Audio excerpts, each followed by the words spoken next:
Welcome to Hurrdat Sports Live. And now Storm flies it across. 3-0. Here's Bruntz out of the right place.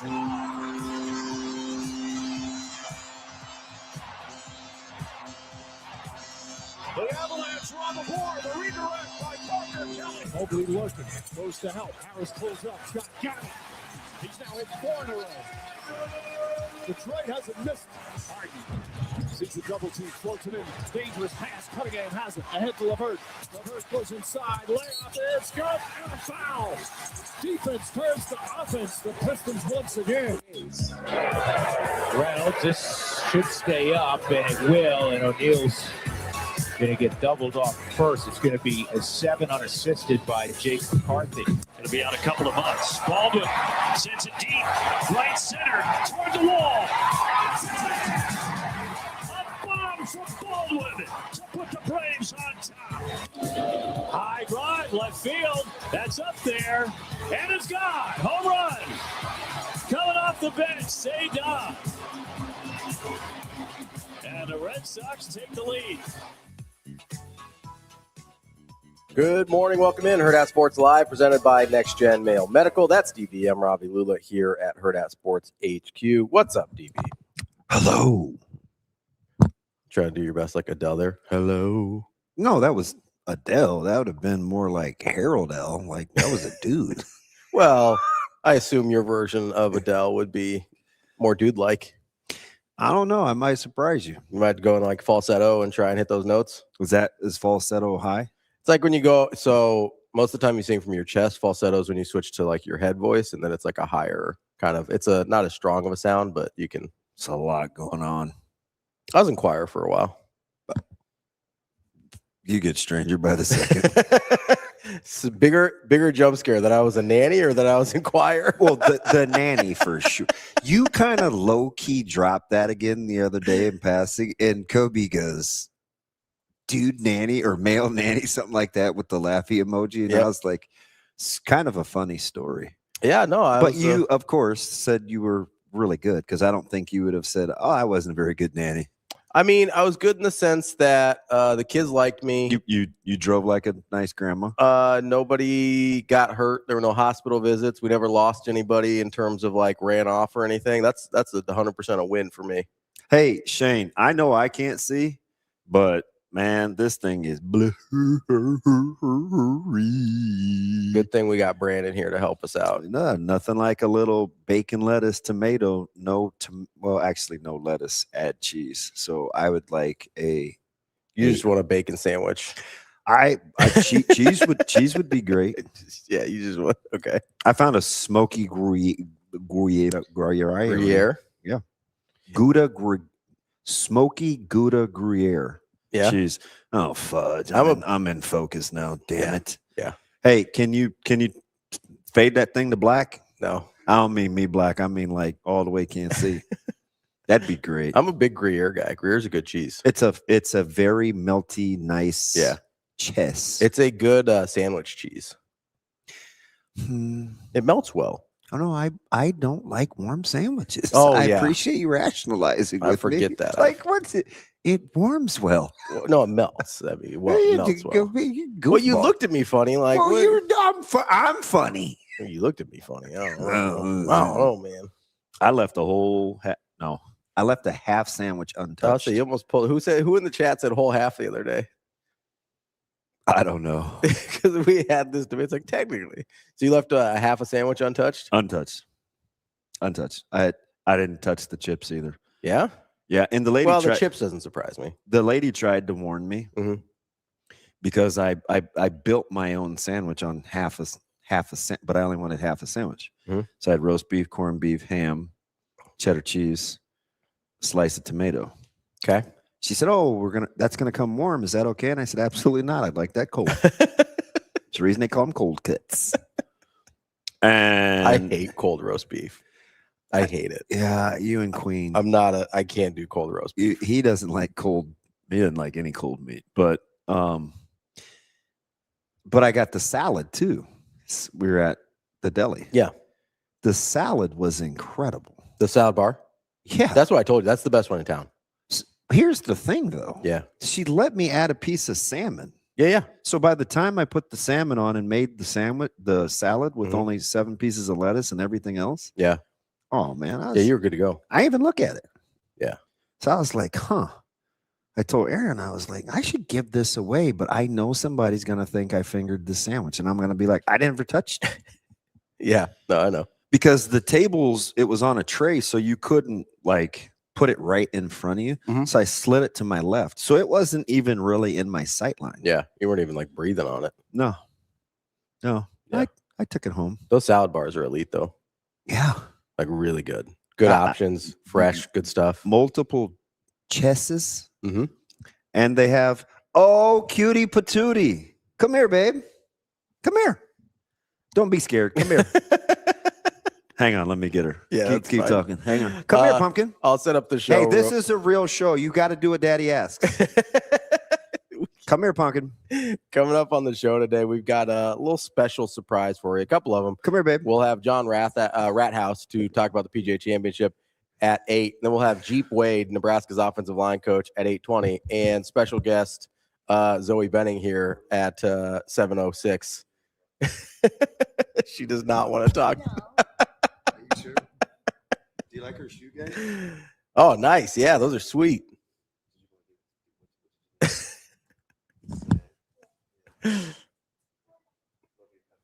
That's coming up, and then we'll have.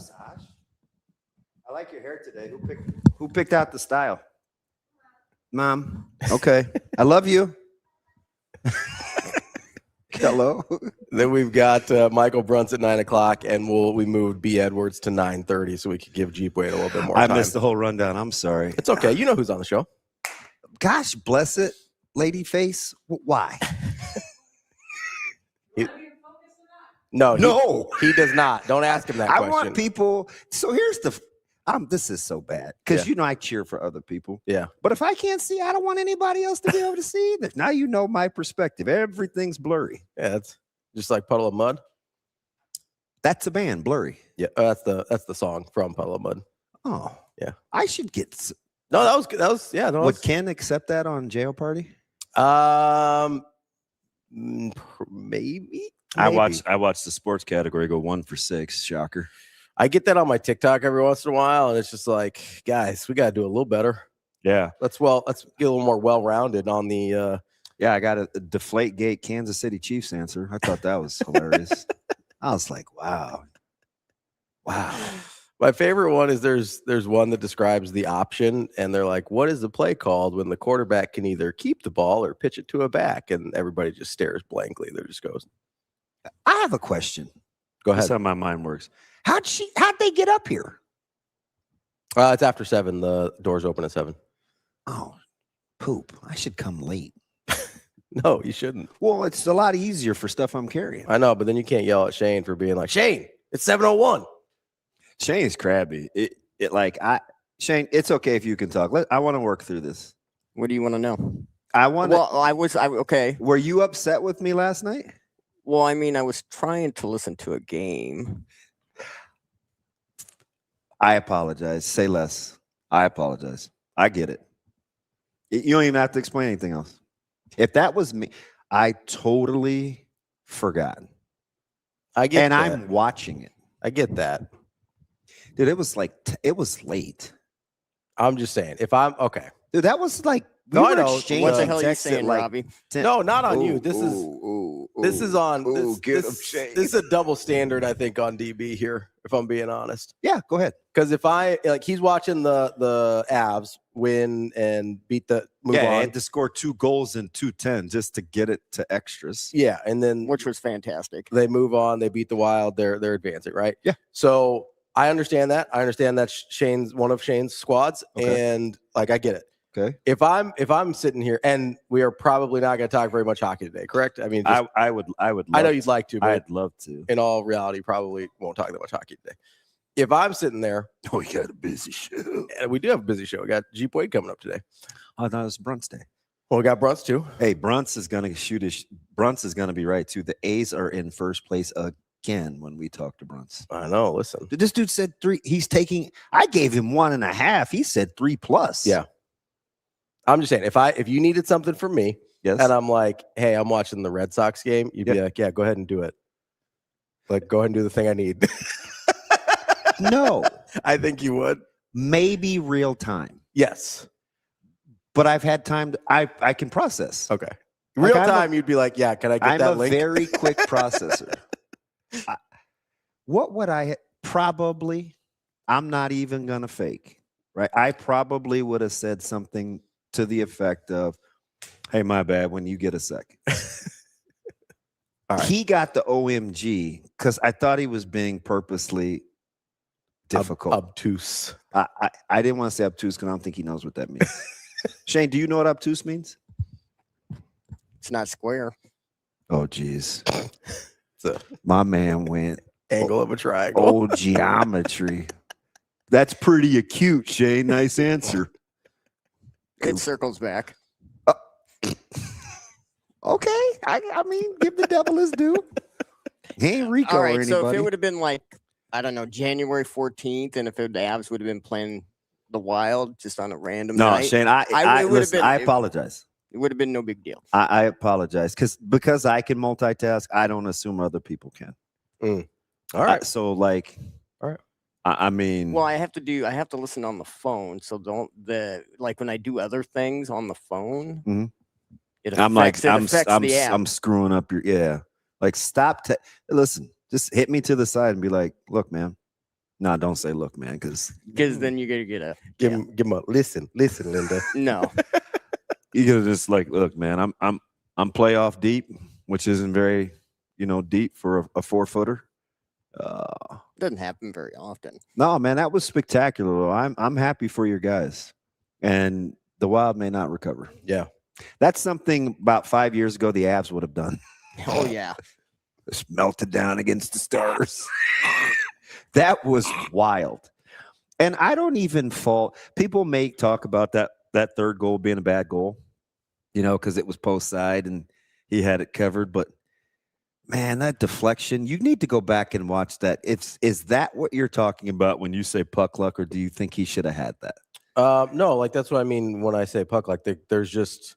I mean, that's post side. There was no room. Oh, none. It was off the carom.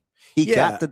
it's the deflections. That was tough. Like, to me more than anything, and I know sometimes they do it on purpose. It didn't even go up. It went diagonal. Yeah. That's tough. So there's a couple things that I'm talking about when I say like kind of the variance of hockey, right? It's the deflections or caroms, right? I know sometimes they try and do it on purpose. Like you hit a shot in, one of your guys in front tries to knock it down to change the trajectory. That was the first one. The Avs' first goal was on the redirect. Which I know sometimes they do it on purpose. I also know sometimes is not on purpose, right? There's just a lot of bodies. Happens in soccer. Trying to get out of the way. To get out of the way. The puck gets hit. The other problem is because of we talk a lot about how a football is going to bounce weird. A puck's going to bounce weird. Yeah. Right? Yeah, 100%. And so it's not like soccer where, hey. Well, even round things bounce weird. Remember when the Cubs broomed the Reds and De La Cruz got the bad hop and extras? Yeah. But like typically, round ball going to bounce a little bit more. I hear you. True. Traditionally than a puck or a football, right? So not only do you have the deflections and caroms that aren't always on purpose, even if they are on purpose, you don't totally know how it's going to bounce. I hear you. And so there's just a level of randomness to the sport inherently because of just the shape of the object that I think there's a lot of variance there that cannot be accounted for. Shane, did you make a noise? Did you make a joyful noise? Like a one of those? Colorado lives on the redirect, by the way. And when it's not there. Are you worried about Makar? No. I mean, he'll get it together. He was holding that arm pretty shaky. Yeah. Yeah. Did you make a joyful noise? Did you cheer? You're like, yeah. You're like, yeah. No, because that was weird. And I'll tell you why. I had a moment. Because I was like, what a weirdo. After all our conversations, I was still staring at the phone and I was staring at the app, and then so I saw the score come up before the call came up. Yeah, literally it was like, oh, okay, they won. And then a minute and a half, they actually won on the audio. And I probably would have made a noise then, but I didn't because I already knew. You'd be like, that's an exhale. Cool. I was really at that point saying, I'm not even going to hold you. I was contemplating your aptitude. I was like, I don't even know what to do with this. My altitude was high. The abs were good. Back to those 4-footers, huh? Circles around. I'm not obtuse. Puff, puff, pass. Like I said, very cute, Shane. Very cute. Every time Eric Freetag comments in our chat, I'm just like, I wonder if he's related to Daniel. I like Eric. He's kind of a positive guy. Oh, hey, welcome to the show. It's good to see you this week. I've been looking for you, but your door has been slightly ajar, mainly closed. She can't hear you right now. Oh, that's great because she's going to clap back. Up. Yeah, she's going to clap back. So I'm glad she can't hear me. That's fantastic. I got that out of my system. No, so do you do that when you're watching by yourself? Like you like make a noise when something happens? I don't know. I feel like it's kind of the tree in the forest thing. Like, I don't know if I pay attention to hearing myself. Now, I have a lot of thoughts. Yeah. I only know because my dogs react. So I'm literally reading paragraphs in the group text. Mm-hmm. I'm like, what are you guys on? Oh, we were talking about the draft. Oh, I know. Yeah. And we found some common ground. I don't understand why you push JP on Boozer. He's not. I didn't push him that much on Boozer. He's not gonna say he's gonna. That's gonna surface, and if Boozer's good as a rookie and he's offensive minded and he's scoring, it's gonna be a long couple weeks. I didn't say anything bad about Boozer. I just told him why I liked Caleb Wilson instead. Hey, but I don't know. Did you know that Cam Boozer was more athletic than Caleb Wilson? That's fine, Jacob. They don't play that way. I don't even know why. I just yelled at him. Yeah, see, you're yelling at him more than I did. No, I was just one time. JP and I found some common ground. We're like, hey, like this is where he's like, I'm not that far off on Peterson. It just bothers you more than it bothers me. And he's like, I'll admit I didn't watch Caleb Wilson as much as I watched Boozer. And so I feel like I had know about him the least. And I was like, I'll be honest with you. And we're going to ask Geep Wade about this. Not about Caleb Wilson, but about the two things I like about him. Now, this is going to be interesting. How are you going to weave in Caleb Wilson and Geep Wade? What are the two things I like about Caleb Wilson the most, outside of the basketball stuff? He plays ridiculously hard. And incredibly competitive and incredible motor. Yeah. And if I have a guy, if I'm making decisions, because I'll be honest, in terms of skill sets, there's in the top four guys. So DeBonza, Peterson, Wilson, Boozer. There's stuff I like, stuff I don't like out of everybody, right? If I'm making a tiebreaker decision about guys that I feel like are about even, I will take the incredible motor and the guy that plays his ass off all the time. Yeah. And that's Caleb Wilson. In that group, that's Caleb Wilson. That's probably why I like Jaylen Brown over Jason Tatum. Yeah, so that was interesting. I don't think so. I'm in complete agreement that if the Celtics are going to make a move. This was Alan Hahn on ESPN, by the way. Move Tatum. I agree. Jaylen Brown. But I'm not a Tatum guy. I like Tatum because he's weird, but I don't like him enough to say, hey, I want to count on you. Yeah. I'd move him. Jaylen Brown strikes me more as there's going to be a lot of big moves because everybody's going to want to be in the Giannis and sweepstakes and your Uncle Kumpos. So not how you pronounce that. Well, it's whatever. You remind me of Micah. I don't know why you do that. You've been doing that for 4 years. It's not funny anymore, Dad. Get out. Like, you can go. Get out. I was up super late, and this dude was, for whatever the reason, using the bathroom very quiet. Yeah. I was like, so this morning I asked, I was like, hey, man, I know you like the Dark Knight. You like the Light Ninja? It's too early. Maybe he was trying not to wake you up. Never fun. He's just no fun. See, that's what we need to work on with Micah. No, you're 100% right. I like his temperament, but I need him to have a little bit more fun sometimes. Yeah, good luck. Yeah, no, we'll get it out of him. You and birthday dinners tonight, right? He just needs to spend a little more time with me. Birthday dinner. We had to move everything. I couldn't even watch Zoe play last night. Right? Didn't leave West Side until, I know you're shocked, a little after 6. Wasn't driving to Fort Calhoun, but went when the thing said 31 minutes, right? For an hour and 15-minute time limit. Yeah. It's a big deal. It's like, hey, let's readjust. I cooked for them before, although Kayla's getting much better. Mm-hmm. Before I left, so they could have eaten at any time. Yeah, because I left at the house at 4 to go back to Westside. These dudes decided they want to go hoop at the middle school. Yeah, I got no problems with that. I said, "Oh, we're moving dinner anyway." Micah, hey, it's his dinner. Mm-hmm. Can we? Do you mind if we eat around 6:30 tonight? Get this. What? Why? Like we moved this for you. Well, Abdul has some practice time. Field's open over at the Boys and Girls Club. I want to go get a workout in. See if I can drag Caleb along. I said, when? I'm thinking like 6:15 maybe. You cool with that? Well, no. No, I'm not. But of course, we're eating at 6:30.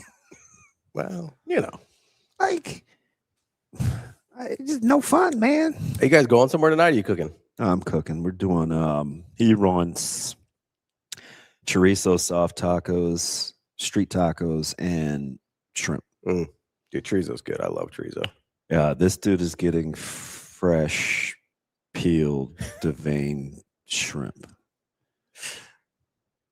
And chorizo from one of the best chorizo places in the city. There you go. But since they're not paying me, I give them money.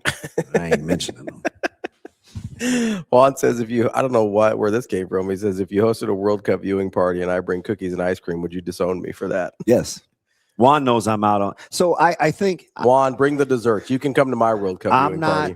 I'm not gonna fake excitement about the World Cup yet. Maybe as it gets closer. Mm-hmm. I saw parking was going for over $1,000. Yeah, no, the ticket prices are insane. In LA. No, did you hear what I said? Yeah, $1,000. I said parking. Yeah. We get mad if it's $25 at the CWS. Yeah. $1,000. I was paying like $40 a pop down at Memorial, and I was not enjoying myself.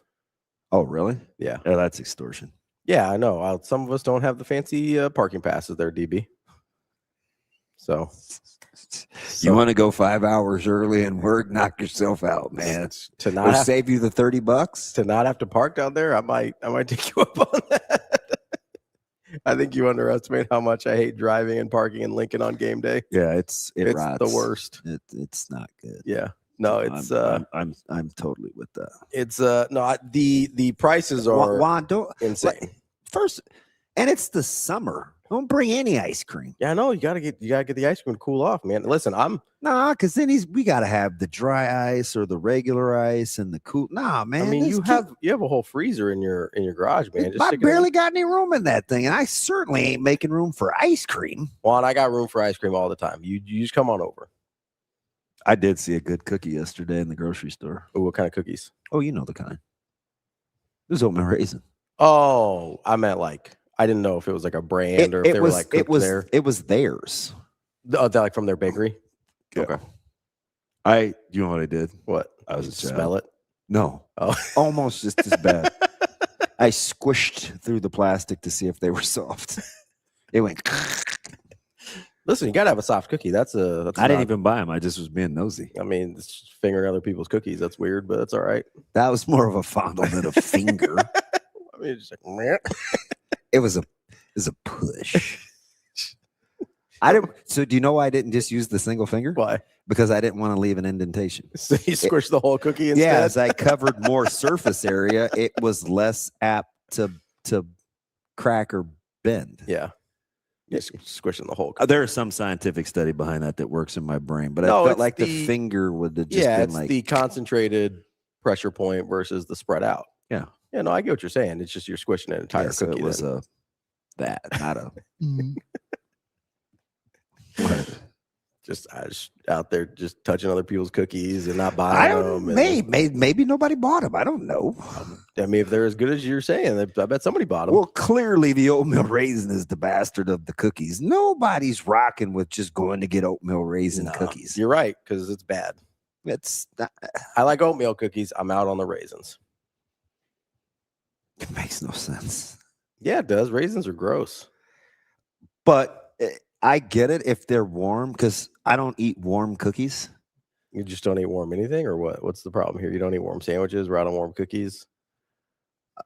No, I like plenty of things warm. Okay. I mean, the ice box. I mean, a lot of times that's the reason you always say you're like leaving stuff out on the counter so you can just grab it. You don't have to warm it back up. Like I don't you have want a problem with heating Listen, things? if I pull it at 120, I don't want to have to work very hard and maybe have to eat that thing at like 133. So all right, I'm just the less trying to get the methodology from the cold to the desired consumption temp I need it, the easier it is to warm up. Plus, have you ever tried to bring something back to temp at like 200 so you don't cook it? Do you know how long that takes? You're a microwave guy, so you have no idea. I don't so know. it's very easy for you to just make fun of me. 100% yes. But that's fine. That's why your palate sucks. And I'm a good cook. My palate's good. My cooking ability is nothing, but my palate's good. I saw macaroni in a bag. I just understand that I'm getting a lesser version once I reheat it, and I've accepted that. Lesser version. That's probably what people are thinking about Jason Tatum on the open market. Lesser version. I'm serious, though. This Giannis sweepstakes has me fascinated. Yeah, so I'm trying to figure out what, like, I know. You heard his own, listen, long-term deal or get out. No, I get that. But if you have to pay him, he's 31. Yeah. He's been in the league 12 years. Yeah. I know we don't think of him this way, but he is a big man. Mm-hmm. He's over 7 feet tall. He plays like a gazelle. His game is predicated on athleticism and physicality. And yeah, like, I don't know how he's going to age. He's pretty injury prone, and I have to pay him. What am I like? I'm not saying you shouldn't try, but what am I willing to give up in addition to that? A lot. Okay. Because if I'm a contender, I mean, like if you're Oklahoma City or San Antonio, it's no just right off the bat. Yeah, right? you don't have you to don't need him. You don't have to. But if you're Houston, he doesn't help Houston the okay. way you listen. He needs a guy. Like a pick and pop team. Mm-hmm. Like imagine Giannis in Detroit with Cade Cunningham. I was thinking New York with same sentiment. Okay. So you need like playmaker point guard, makes his life easier. Put him in pick and pop. Okay. Like he'd be like clearly this guy don't know I work.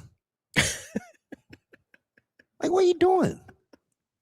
Why do people do that? I don't know, man.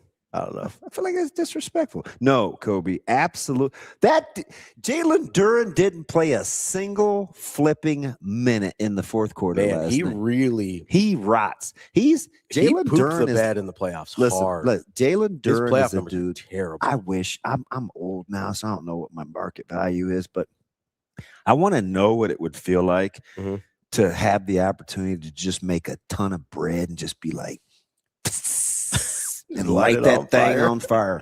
I'm like, you could get a max deal if you just show the heck up. You're not going to get it from Detroit. No, but somebody will. And he can't play dead. No. He has to hope that he makes third team NBA. So that his max deal kicks into what it needs to be. Oh boy, because no. Otherwise, and he might this year. Like he had a really good regular season. Oh no. But if he doesn't, his market value just took a huge duker. Yeah. Who does Ayton even play for, Kobe? What Ayton is he talking about?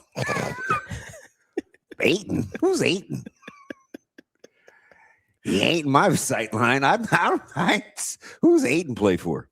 I don't know what you want to do with Ayton. Yeah, I was getting killed by one of our former producers at Playfly, who's a big Lakers fan, but he's younger than me. Yeah. And he just would not let me off the hook about why I hate the Lakers. I'm like, look, like man, this particular version of the Lakers? Yes. Okay. Unlikable. Yeah. No, I mean, they play bad basketball. Like, it's not fun to watch.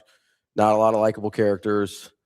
But he's one of those guys, like, super good natured. I just I didn't feel like arguing, but he was going in pretty good. Are you a Reeves guy? Yes. So you're in on Reeves. Yes. No Luka, no LeBron. So no can we go all the way back to 2 years ago when I didn't want Reeves to be in any of the deals? Okay, sure. Yeah, I'm in on Reeves. Is he the only guy that basically on that roster that you like? In terms of relatively high profile? Well, I liked Connect. Yeah. I like. You like Kennard? Who? Luke Kennard? Yeah, he's fine. As I'm just trying to find guys you like. I like the rim runner. Jackson Hayes? Yeah. That's about it. Okay. Yeah, we don't have to stretch too far. That's all we got.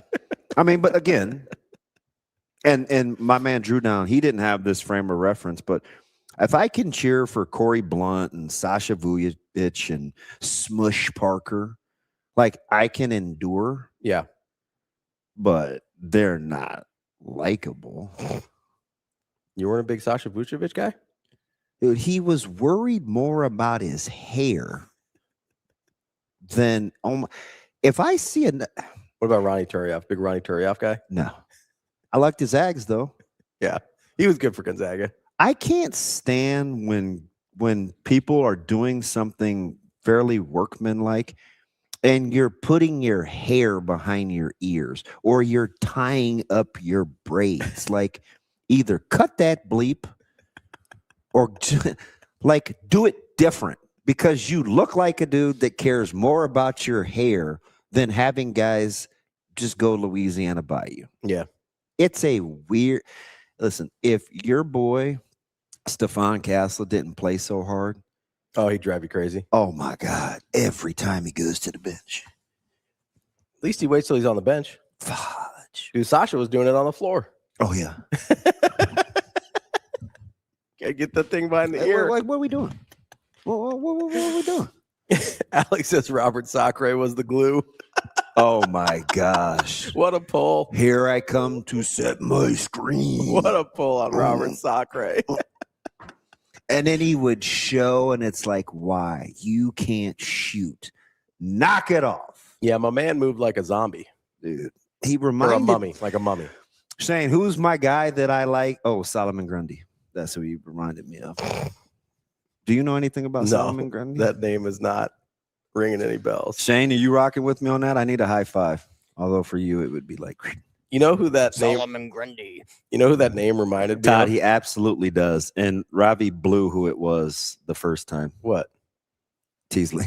No, I did not. Not today. No, I said the first. Oh, you more gum, huh? Yeah, more dentine. Like to chew. I'm trying to figure out who Solomon Grundy is. Solomon Grundy. Oh, he's a comic book character. I thought he was like an obscure basketball player. What? I don't know, man. Why would when Shane? Hey, say that. He said what? We were literally talking about basketball players, and you're like, "Oh, it reminds me of Solomon." Have you Grundy. ever heard of a Solomon Grundy? Robbie has no idea. A-Train. No, but there's a lot of weird basketball names out there. I don't know. I'd also never heard of a Giannis Antetokounmpo before either, and here we are. Okay.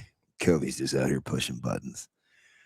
I went on about an hour. As long as I was in the barbershop, yeah, I went on a full-fledged meltdown over Swaggy P. Oh, big Nick Young guy, huh? Oh, God.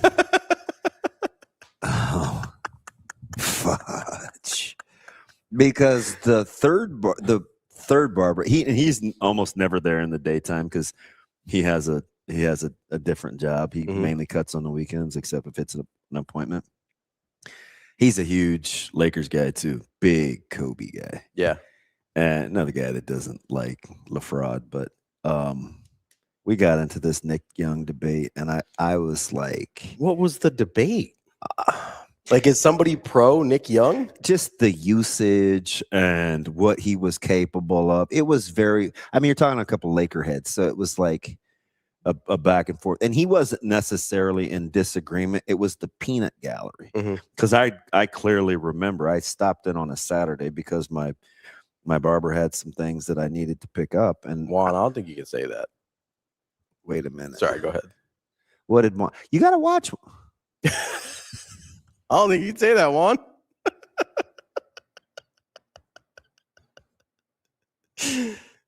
All right, Nick Young, barbershop. That's worse than at least. That's pretty bad. At least Austin has like some kind of ends, like segues for his randomness. Yeah, no, that was just That's was like aggressive. out of nowhere. That was aggressive. No, I'm not a swaggy P guy. Go.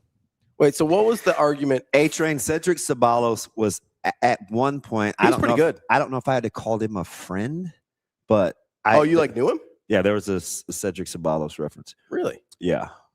I liked Cedric Ceballos back in the day. My sister was really good friends with this guy, David Chambers, and David Chambers moved to Vegas and he spent a lot of time in Cali and he did a lot of promotions and ticket stuff. And he had a friend of a guy that wanted to be my agent when I was first coming out.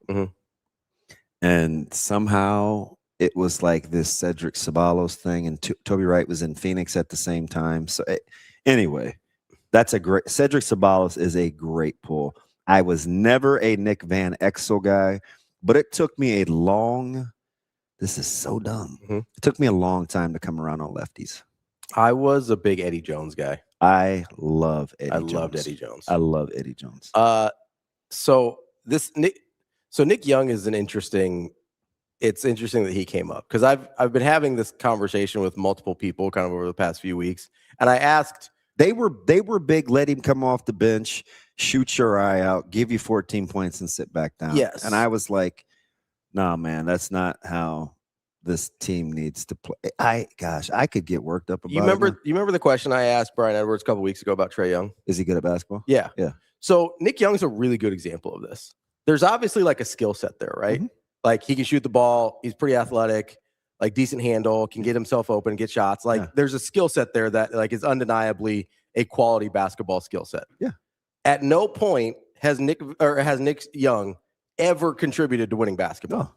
That was kind of my point. So like I have the hardest time because like sometimes when I ask people like, well, are they good at basketball? Like people ask that about Trae Young and they're like, well, yeah, he averages like 26 a game and 8 assists and whatever. And I'm like, that's not what I mean. Because like I can see that. I have eyeballs. Yeah. I know that he can shoot and dribble and whatever. But like when I ask if somebody's good at basketball, I want to know, are they going to contribute? Like Sam Hoiberg, very good at basketball, worse skill set than Trae Young. Like he just does, right? Yeah. But if I'm much bigger contribute to winning. Yeah. But like I would say, I would rather have a Sam Hoiberg type. I understand Sam's not going to play in the NBA. I would rather have a Sam Hoiberg type than a Trae Young type. Because I actually think if you've got a guy that skilled that doesn't contribute to winning, you're worse off. Is it sports specific? Yes. Okay. I'm talking about basketball specific. You get into like the Mike Trout range. There's lots of guys. Baseball's too insulated on an individual level. Okay. That like, I mean, Barry Bonds is the same way. Ken Griffey never won anything big. Like baseball's a different animal. Yeah. I agree. I struggle with guys that our man LC. Where's LC been? I miss him. All right, is it only a hoops thing? So I don't know enough about hockey. LC likes hockey? No, in terms of the point that I'm making about like the Trae Young types. Oh, yeah. I don't know enough about hockey to say whether or not they like. I don't know if the Trae Young archetype exists in hockey. Just like empty calories. Like Jeremy, he will have a full-fledged meltdown over this. So don't even get him started. A full-fledged meltdown. I'm just keep it.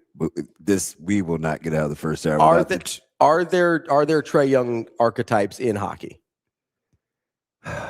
So do you know who I think it used to be, you guys? Sasha, can you talk? Do you know who I think it used to be? I'm not kidding you. This was before they started winning. Maybe it was because I was so pro Crosby. I used to think that about Ovechkin. I was like, oh yeah, this guy's gonna get you 50 goals. They suck. Like empty calories. Yeah. I would, but then they started winning, and I was like, well, fudge. But I still think they suck. Nobody's as bad as the Flyers as a Pens fan. I'm just saying. But I used to think that about Ovi. Yeah. Yeah. Yeah, I definitely. So used to think- so I don't know enough about hockey to know if that's like a common archetype because it's super common in basketball. There's a bunch of dudes that just go get buckets. that if you put them in a workout, you'd be like, oh my god. Hey, I got one more quick question. Yeah. Is Jaden Ivey just done playing basketball? There's a good chance that he's not going to get to play anymore in the U.S. China might take him. He seems like a China basketball player.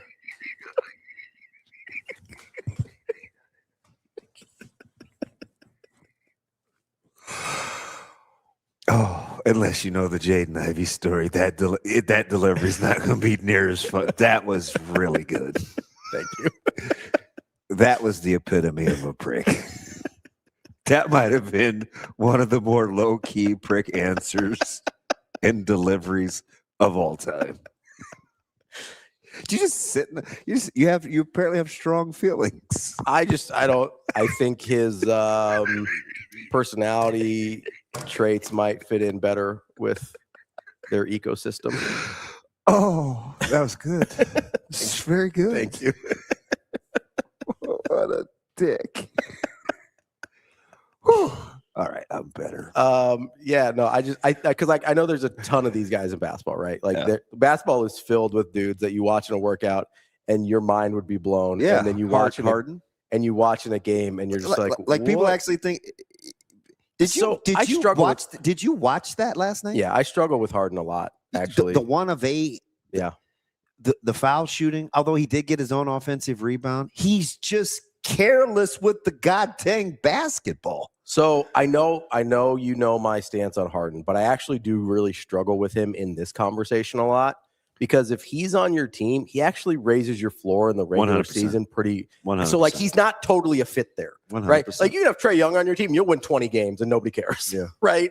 Like if James Harden's on your team, he's just hard to watch. super hard to watch. I hate watching him play basketball. He's a disaster in the playoffs. So he's like in his own little universe of if I'm on your team, you're winning 45 games. Yeah, but if we get to the playoffs, you're not going anywhere past that, and you're going to hate watching every second of it. Yeah. James Harden's such a weird basketball player. And the other thing was, God.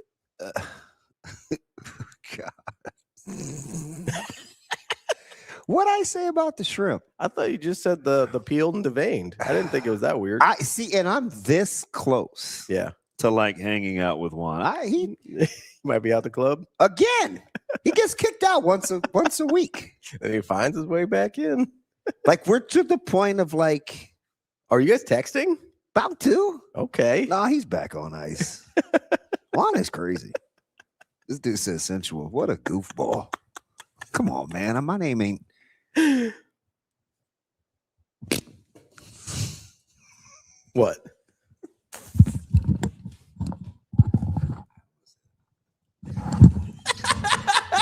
Yeah, you need to keep that under wraps. No friendly fire here. Definitely a dude that touches his food. I mean, everybody has to touch their food to eat it, DB. Yeah, whatever. Oh, I dodged me a bullet. Yeah.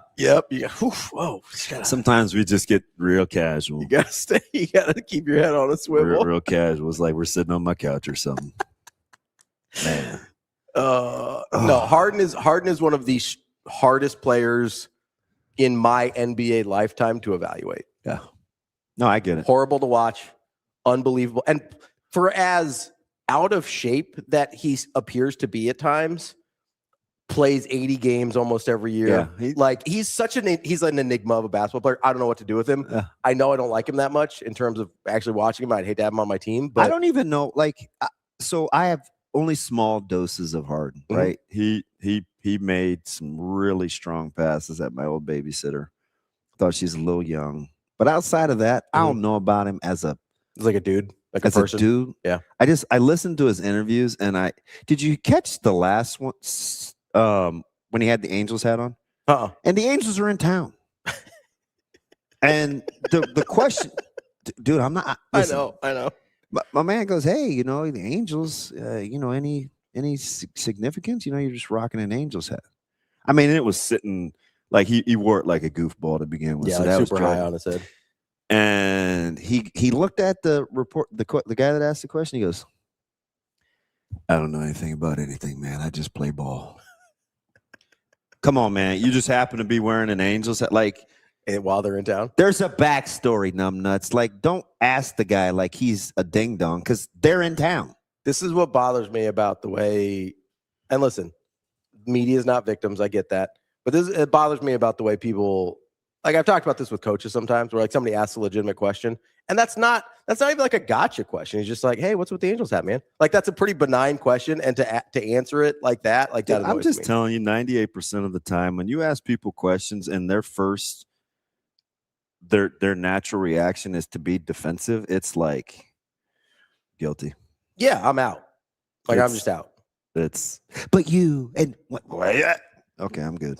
Yeah. Like you can't rationalize with those people. It's like when you ask a coach about an open job and he's like, "How dare you?" Yeah. It's like, "Oh, you signed already? Cool." Yeah. Yeah, kind of like Wade's presser post South Carolina. I'm going to be here for a long time and to get like, no, you're not. We're going to be good at basketball or no, NC State. Yeah. And this is a championship caliber program. Basketball school. Give it 72 hours. Well, I mean, Will Wade's a different thing because he just lies all the time. Deuces. my guy just can't stop lying. Yeah, just kidding. Hey, James, the Angels are in town, man. Why are you wearing that hat? Oh, no, man. I just play basketball. I don't know nothing. All right, buddy. It's fine.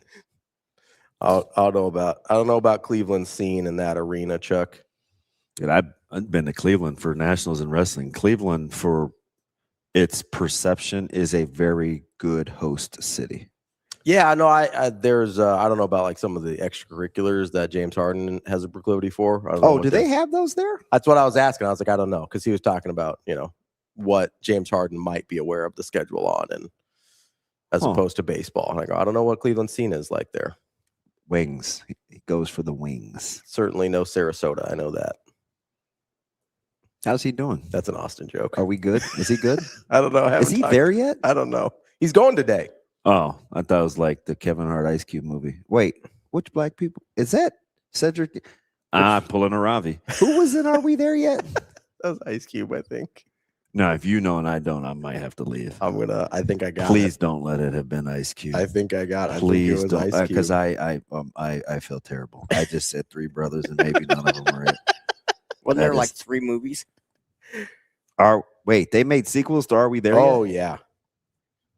There's at least, it's our guy Ice Cube. Is it? Yeah. Damn it. Yes, let's go. Damn it. How did you get one? You're dumb. That's a little aggressive. Seems unnecessary. Because I suffer from face blindness. We don't have to. You were very specific. We don't have to get into the specifics. I still don't want to tell you who I thought was Dak Prescott in your trunk yesterday. Yeah, you glossed over that. Who did you think was Dak Prescott? I'm not telling you. His face was mostly covered in my defense. But I'm not going to tell you.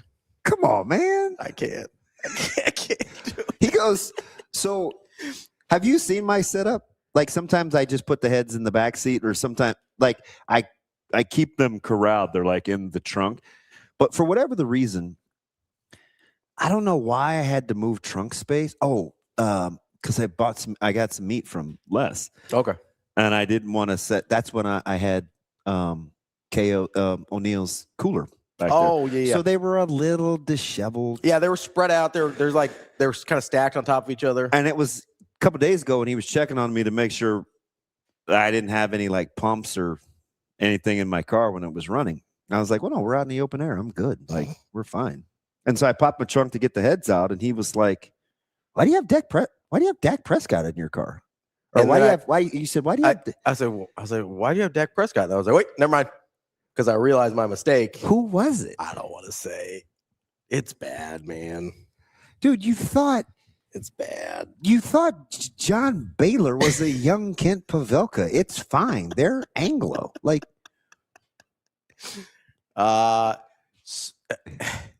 again, most of his face was covered by as you described, the faces were in a little bit of disarray, so most of his face was covered. I just saw like the bottom half, mostly kind of like because Dak has kind of the like goatee thing going on. Listen, it was to kill shorts. Jesus.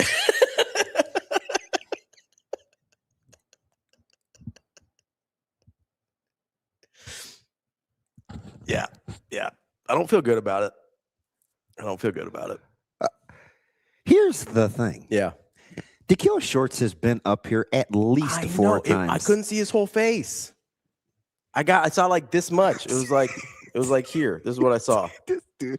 This is like what I saw. No. This is like what I saw. No. And I was like, why is that? We got Dak in there. And No. it wasn't. That's no. No. Absolutely not. Like I said, I know it was a bad mistake. I understand that. Agreed, Daniel. Agreed. I know. That's why I didn't want to say it, Daniel. Okay, why are you talking like that? Is that the noise you make after Golden State loses? I know. No, but No, that's the noise I make before I'm about to torch somebody usually. Or say something I'm not supposed to. Why is everybody so mad? I don't know. He's mad at me because I was giving him a hard time. He was clearly mad at me for texting during his game. No, Dak is not in the collection. He is not. No. Dikil Shorts is. So were there any more requests? We need Ben McLaughlin. Yep. Thank you, T-Mac. He said he thought Jeep Wade here was Brian Windhorst horse the first time he saw him. It happens to everybody. I don't know, man. Faces. What do you mean? Faces out of context are really hard for me for some reason. Oh, I got one I need to bring in. Yeah. There's not I want to know who you think it is, though. No. I think I've used him before. Do they look like you or do they look like Shane? Me. Shoot. so they're tall. You're so stupid. You need to give yourself a timeout. Congrats on your abs. Should we take a break? Come on, man. Wait. If you want to. I was talking to Zoe through setting the lineup. Would you like to reset the lineup? Yeah. Because I asked before, and Sasha, were you in here when I said, hey, I was talking, do you want to reset the lineup? And he goes, in typical Ravi fashion, you know who's on the show. I mean, you should. Well, it ain't for me. I know, but everybody else heard. Everybody else heard because they were listening.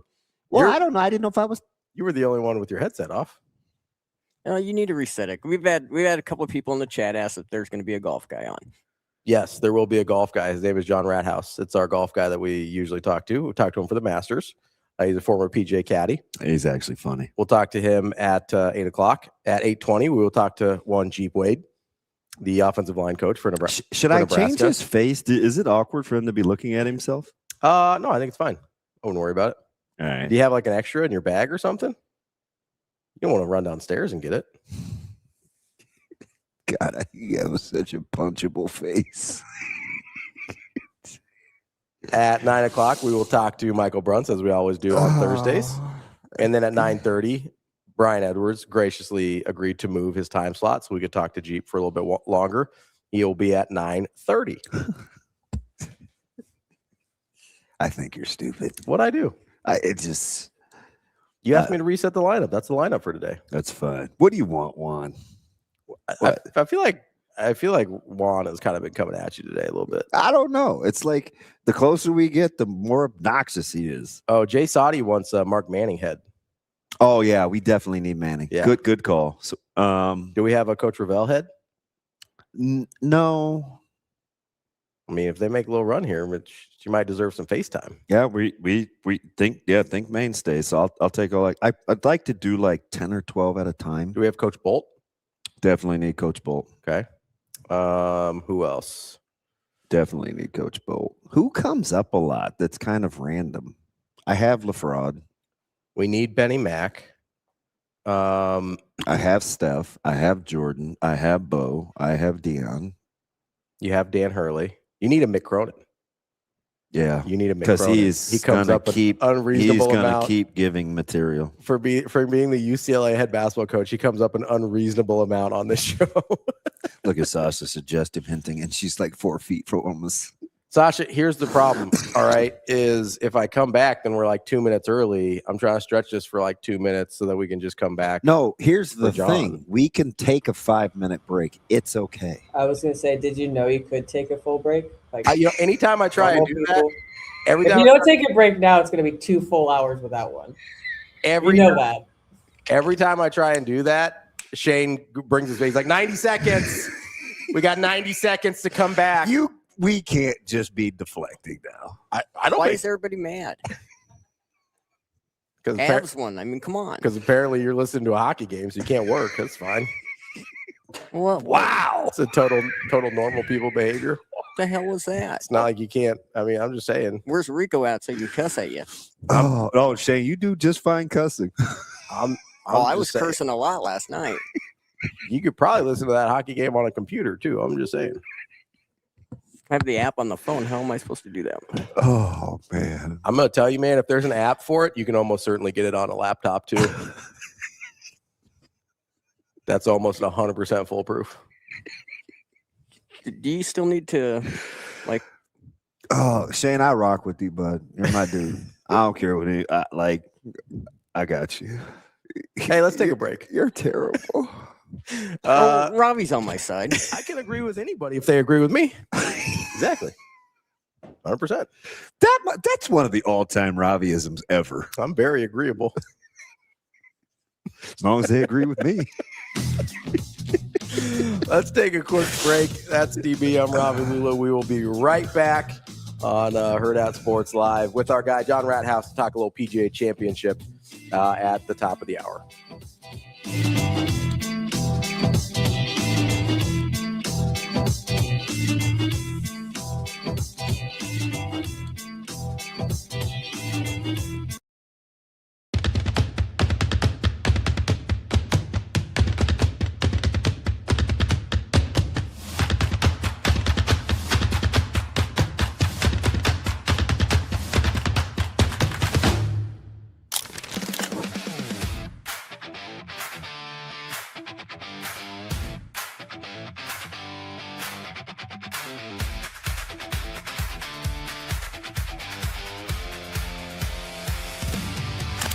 All right, Coach. First win for the program since 2018. You were a part of that roster as well with the assistant coach. How does this one feel? You know, it all comes down to our seniors. They make everything happen, but it feels so special. This is the group that was going to take us here and get us our first win since 2018, and it feels really, really good. What has the senior class been through, overcoming some of the first-round mistakes that kind of hampered you the past 2 years and now finally getting that elusive win? Yeah, they've been through, a school split, low numbers. Our first year with these guys, we had 17 players that played, so we didn't even have a JV squad. So they've been through everything, but they've shaped our program. They've done everything for us, and it's been a special ride. What's it mean to have a senior like Olivia Thompson that is battling through injury, gets back for district final, and performs the way she did today? I never had a doubt. I knew as soon as she went down in that Blair game, she was going to be back. I just had a feeling. And when I saw her the next day, she said, I'll be back. I'll be back for the district final, and she was. So I had never had a doubt. She is one special player, and I'm glad she's on our side.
Like I've told these girls all season, every game we play, they're going to have a target on their back. The feelings at games are going to change because nobody roots for Goliath. So that's just the way it is this year. You had Hymas get her first 2 of the season. Ava gets a hat trick after only scoring twice. What's that say about how your attack is set up? We just, at every single practice and every single game, we stress everybody does everything together. There's sayings for that over in Europe for the type of soccer they play. Mentioned on Ted Lasso, I don't know. We just figured that out here in Lincoln. If everybody hustles, everybody plays defense, everybody plays offense, everybody's going to get their shots. It's live by the 3, die by the 3 as well. Sooner or later, they're going to go in, just keep shooting. Season high here for you. Yeah, most definitely. It's weather and the big field, and it's Creighton, and this is just a different place to play, and we're kind of used to it.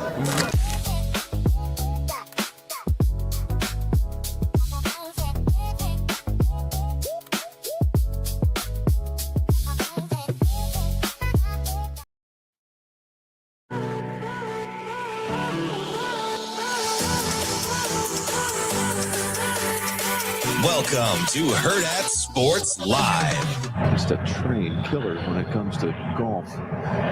Winning. This third. 137. Oh, yes. That's the way to do it with style. No matter. It'll just make the final margin 5. Scotty Scheffler wins in a runaway in the showdown at Charlotte. Welcome back, Hurrdat Sports Live, presented by NextGen Male Medical. That's DBM Ravi Lulla here at Hurrdat Sports HQ. We are joined now by John Rathouz, former PGA caddy. Talk a little PGA Championship. What's going on, John? How we doing? Morning, guys. How you doing? I'm doing well. Good to see you. JR, anytime you're usually in like the 8 o'clock, it's anytime after the first hour. And if you get us and we're all still together, it's a decent morning because every day it is a crapshoot of whether we're going to make it through the first hour. Man, I feel the same way. Just got the kids out the door. I didn't know we were going to make it through the first hour. See, that's how I feel with these kids. It's not what I do. Oh, of course, nothing. So, do you want to know our picks pre or post your segment, JR? I'm vibing on whatever. I'm able to digest this golf course a little bit. I kind of have some players that I like. So, I'm right. Why don't we hear from you guys first? Let me give these to you. I'm not going to tell you who picked who. You tell me which group you like the best, okay? So it's 3 and anybody that was greater than 80-1. 80-1. Okay. So 3 and a long shot. All right. So here we go. The first group is Scheffler, Koepka, DeChambeau, and McNeely. Second group is McIlroy, Schauffele, Fitzpatrick, and Neiman. The third group is Young, Oberg, Fleetwood, and Spieth. So, and what are we talking about? Total money? Yep. Purse money won. Yeah. I kind of am a little partial to Group C, Team 3. Otherwise, I would say the first squad was Scheffler. Yeah, you like a winner. That's exactly. That sounds about right. I'm trying to become the first back-to-backer. Right? Yeah. We've all won, but nobody's gone back-to-back. I will say I crushed the Masters. You crushed. So here's the thing. Oh God, I would have won on strokes on the Masters. You won on prize money. What she said. Because you better to win on strokes than to not. I'll take the money. I won with the best score, but we switched to money before the Masters. And if you get the winner, then you get it's almost impossible to catch. Yeah. Okay. So you had the winner, Damon, but did you also have as a football player, how proud of your boy Colin Morikawa were you for that Masters performance? Listen, I was ramming my head into the wall that I was like, that you picked him. I was like, please just get through day 1. Then he got through day 2, and I was like, oh shoot, I might be on to one. Then he rallied. So then I had it. So I had a last pick yesterday. That was my last pick. It was my third pick, and I was like, ooh, do I go back? But I didn't take the bait. But I'm glad you like my group. I feel pretty good about it. So, John, you said you've been getting into the golf course a little bit here and what players you like. What about this course lends itself to certain types of players versus others? Yeah, so I've got a good buddy that a Philly guy. met him up at Marion at the U.S. Open over 10 years ago. Call him Marion Tim, and he's caddied out at Aronimink, and they call it the Mink up there, which I feel like you guys would like. This golf course redone recently, and I think the greens are the big feature. They're huge greens with sections, and they're going to be fast. You got to stay below the hole. Donald Ross golf course. So being a good putter, I think, you're going to have a hot putter this week, but I think you're also going to have to be a good putter. And then, being really good with your iron game is always good, but I think it's going to pay off this week because a lot of guys are going to hit greens, but can you get it in the right spot where the pins are, and leave yourself with, more reasonable putts. So I think those are the two biggest factors. I think driving distance always helps. And the guys were kind of lamenting how it's not overly strategic off the tee, and maybe you can play out of the rough a little bit. And I think that'll be TBD as the days get underway here to see kind of how the course is actually playing. But I know Rory had those comments early in the week, so that's kind of the profile of a player that I feel like might do well this week. But it's always tricky when you haven't seen that course before. We've seen it a couple times on the PGA Tour in the last 15 years, but not really since the redo. I guess once since the redo. Sorry. Let me take advantage of your experience. So when you're playing a course that you don't have a ton of familiarity with, listen, if it's Augusta or some of these historic places, Pebble, you kind of know how they like the pin placements, Thursday through Sunday. What kind of variables do you try to anticipate, or do you just play it as it is when you're thinking degree of difficulty as they continue to see how the course is actually playing? And I mean by they, I mean the course management in terms of actual pin placements.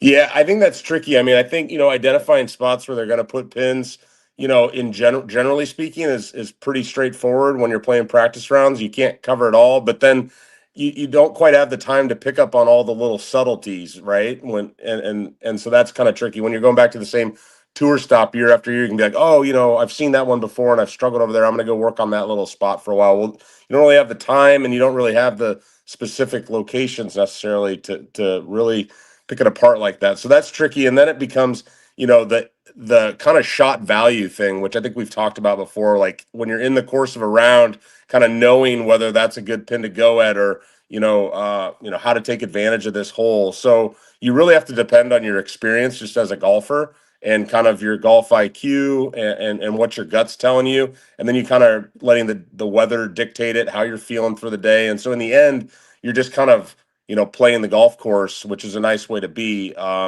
Just some guys are, maybe a little bit more adept at that than others. When you talk about Scheffler, certainly that sets up really well for him because he's just such a smart player and really has a good instinct going right now. Let me ask you something, John. Is it practical, or is it like a certain kind of golfer can stand over a putt, right? You're getting your green red, you make the stroke.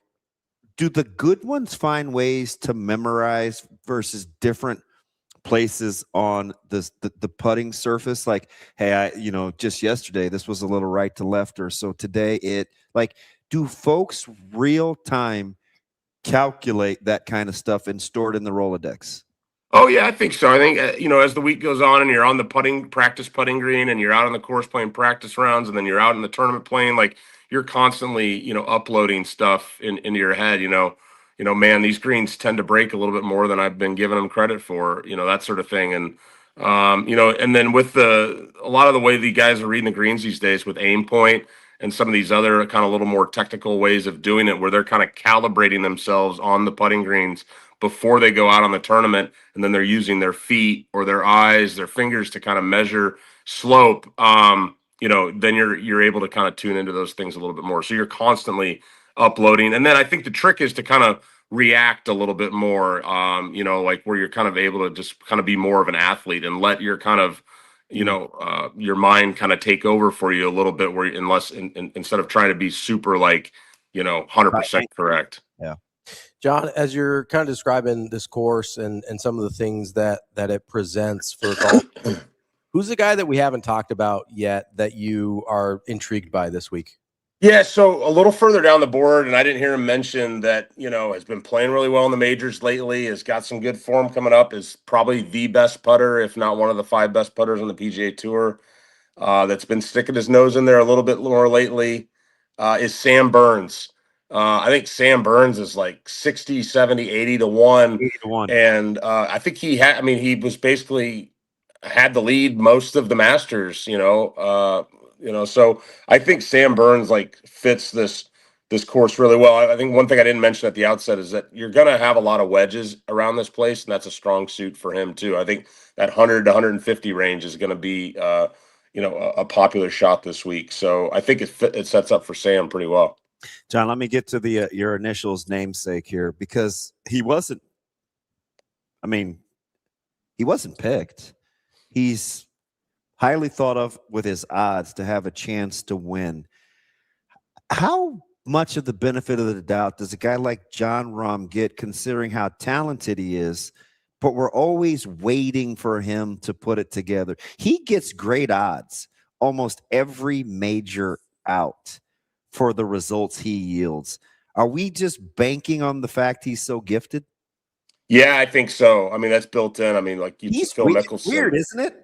Yeah, I mean, he's a world-class player. I mean, he obviously had that kind of breakout streak a few years ago, and then he's over at Live, and we just don't know what to do with him now. So, where's he at mentally? And certainly he's one of the 5 most gifted players in the world. I don't think you can argue with that at all. So, yeah, his odds tend to kind of, be near the top always, and which isn't great value when you're talking about a betting from a betting standpoint. So I think he's easy to dismiss, from that and he seems like one of those guys right now where I think a lot of people will be okay with missing out on him winning, to just see that he can do it again, and then, catch him the next time if he gets hot here. So wouldn't be surprised with Rahm. Wasn't necessarily considering him much this week though. John, I have to ask you, because you brought up Liv kind of tangentially there with Jon Rahm, and I'm curious, not so much about kind of their financial collapse, but more about what you think the PGA might do in terms of a path back for some of these guys. I mean, you heard like Bryson's like, well, if they don't make it easy for me, I'm just going to be a YouTube guy. I'm really fascinated by what the PGA is going to do there. Yeah, I think the consensus seems to be that everybody wants to see the best players in the world playing together more often. You've got a new commissioner on the PGA Tour now that, comes from the NFL, so he kind of understands, the fan aspect and ratings and TV.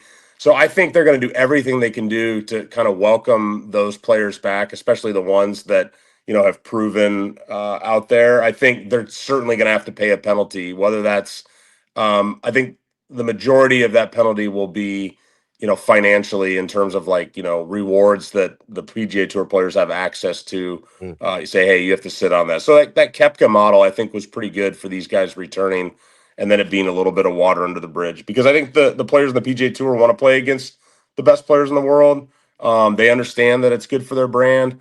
I do think, there's a little bit of, hard feelings there where you can kind of have your cake and eat it too, and be a millionaire. But I think those Live guys kind of have to kind of navigate that, and that's a little bit of their penalty. Like they have to kind of reassimilate and kind of know that they made that choice, and what are their coworkers think of them and stuff. So I think that's ultimately what will happen. I don't see much of a scenario where Live is around next year, but maybe they can cobble some money together. I mean, when you hear from a guy like Rahm, he's over it. He's so done. He's just like, let's just be done with this. Well, when they open up if the straight ever gets opened up, I mean, let me ask you something. Just because I'm thinking personality types of a lot of the good golfers I know, a little particular, enjoy protocol, very much about it. The sport lends itself to etiquette.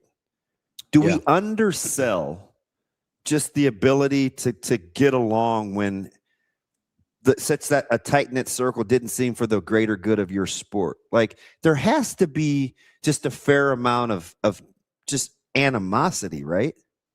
Yeah, it was really building up there for a while. I mean, I feel like the media kind of maybe made it into more than the players, because I think one thing people forget is that, these guys are independent contractors in the end, so they're used to kind of flying solo. And so I think everybody gets that, and they all have had their own pathway, and they have to kind of, earn their keep. And this was a scenario where all of a sudden it was like money was thrown at you. So it was a completely different model. And so nobody really knew what to do with it. But all of a sudden it was like, hey, we're getting paid like some of these other sports are. And so, just like with the NIL thing, like I feel like at home, I'm sitting here like thinking that teammates on the Nebraska football team are gonna, hate a guy for leaving, but I don't think they are. I think they all get it because they're like, well, if I was in his shoes, most of the time I'm gonna make this call. So I think it's built up a little more, but if you're the guy that stayed, you kind of always have that on the other guy, right? If it matters. But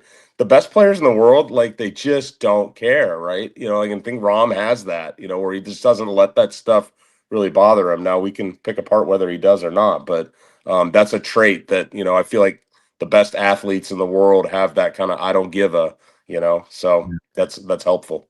I'm too petty for that, man. I want my pound of flesh. I want him to suffer. And also like in your scenario, it's different to just leave.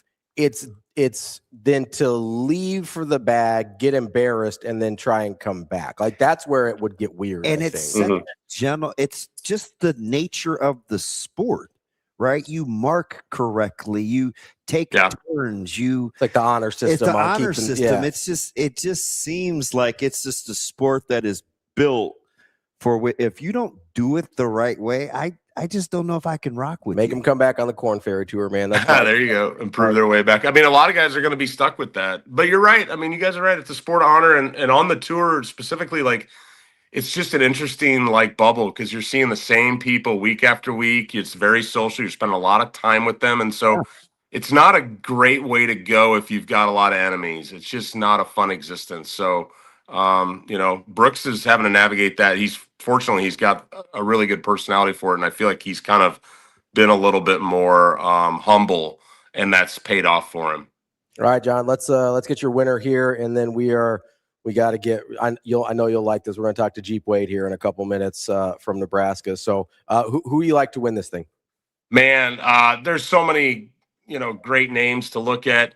And there's so many good storylines where it's like, you'd love to see Spieth win or Ricky Fowler win. I'm going to just say that Chris Gotterup's going to get off to a hot start today. And I'm going to take Cam Young to win. I feel like it's a good setup for him. So that's my pick for this week at the PGA. I have Fleetwood in my group too. I like Fleetwood. Does he need to? How would you prefer he go into Sunday? Do you like him with a lead or on a little bit on the chase? I would like him on the chase a little more. Yeah, that's what I was afraid of. So that was really my only hesitancy was, is he going to nut up? You know what I mean? Yeah. Well, I think there's going to be a lot of birdies this week, and so it's going to be a tight leaderboard, and it'll be an exciting finish for sure. I think guys are going to get in that mid-teens, and it's going to feel like a tour event, and it'll be good TV. John, appreciate the time. As always, great stuff. We'll talk to you again soon. Yeah, thanks, guys. Thanks, John. That's John Rathouz, former PGA caddy on the PGA Championship. We're going to take a quick break here, and then we will have... I like Group C. Get out of here. We'll have Geep Wade coming up, Nebraska offensive line coach here on Hurrdat Sports Live. I mean, I know my goal always is to get down to the end line and cut it back, and then I know sometimes they can clip you from behind since I'm a little bit faster. And honestly, just confidence. I've taken most of the majority of the season, and I know I've missed one, but learned from that and haven't missed one since. They had met you twice before. They've gotten closer. This time, did it surprise you at all that they played so hard? No, I mean, they really have nothing to lose. I mean, I feel like we're the team to beat right now. So, I mean, they gave it their all. We just came out ready to go. What's giving this team confidence in the postseason? I feel like our experience from last year kind of carrying to this year, we know what to expect. And honestly, we just play together so well. I mean, our school is so close. It's awesome. Seeing the support like this from your classmates and your families and your community, what's this mean to you guys? Oh, it means everything. I mean, they're with us through the highs and the lows, and it just means everything. This has been such a special season so far. First conference title since '99. Did you guys see this coming? I would say a little bit, yeah, since the success we had last year. I mean, we lost 3 games. They were all to, the number 1 team in the state. So I feel like we definitely had confidence knowing we can compete with all the teams. 31 goals for you this season, 20 assists. Just what's led to success for you this season? Doing what I do, getting to the line, cutting it back. Confidence from my teammates and encouragement. I know that they trust me to do what I do, and I know that they always have my back.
You're listening to Hurrdat Sports Live.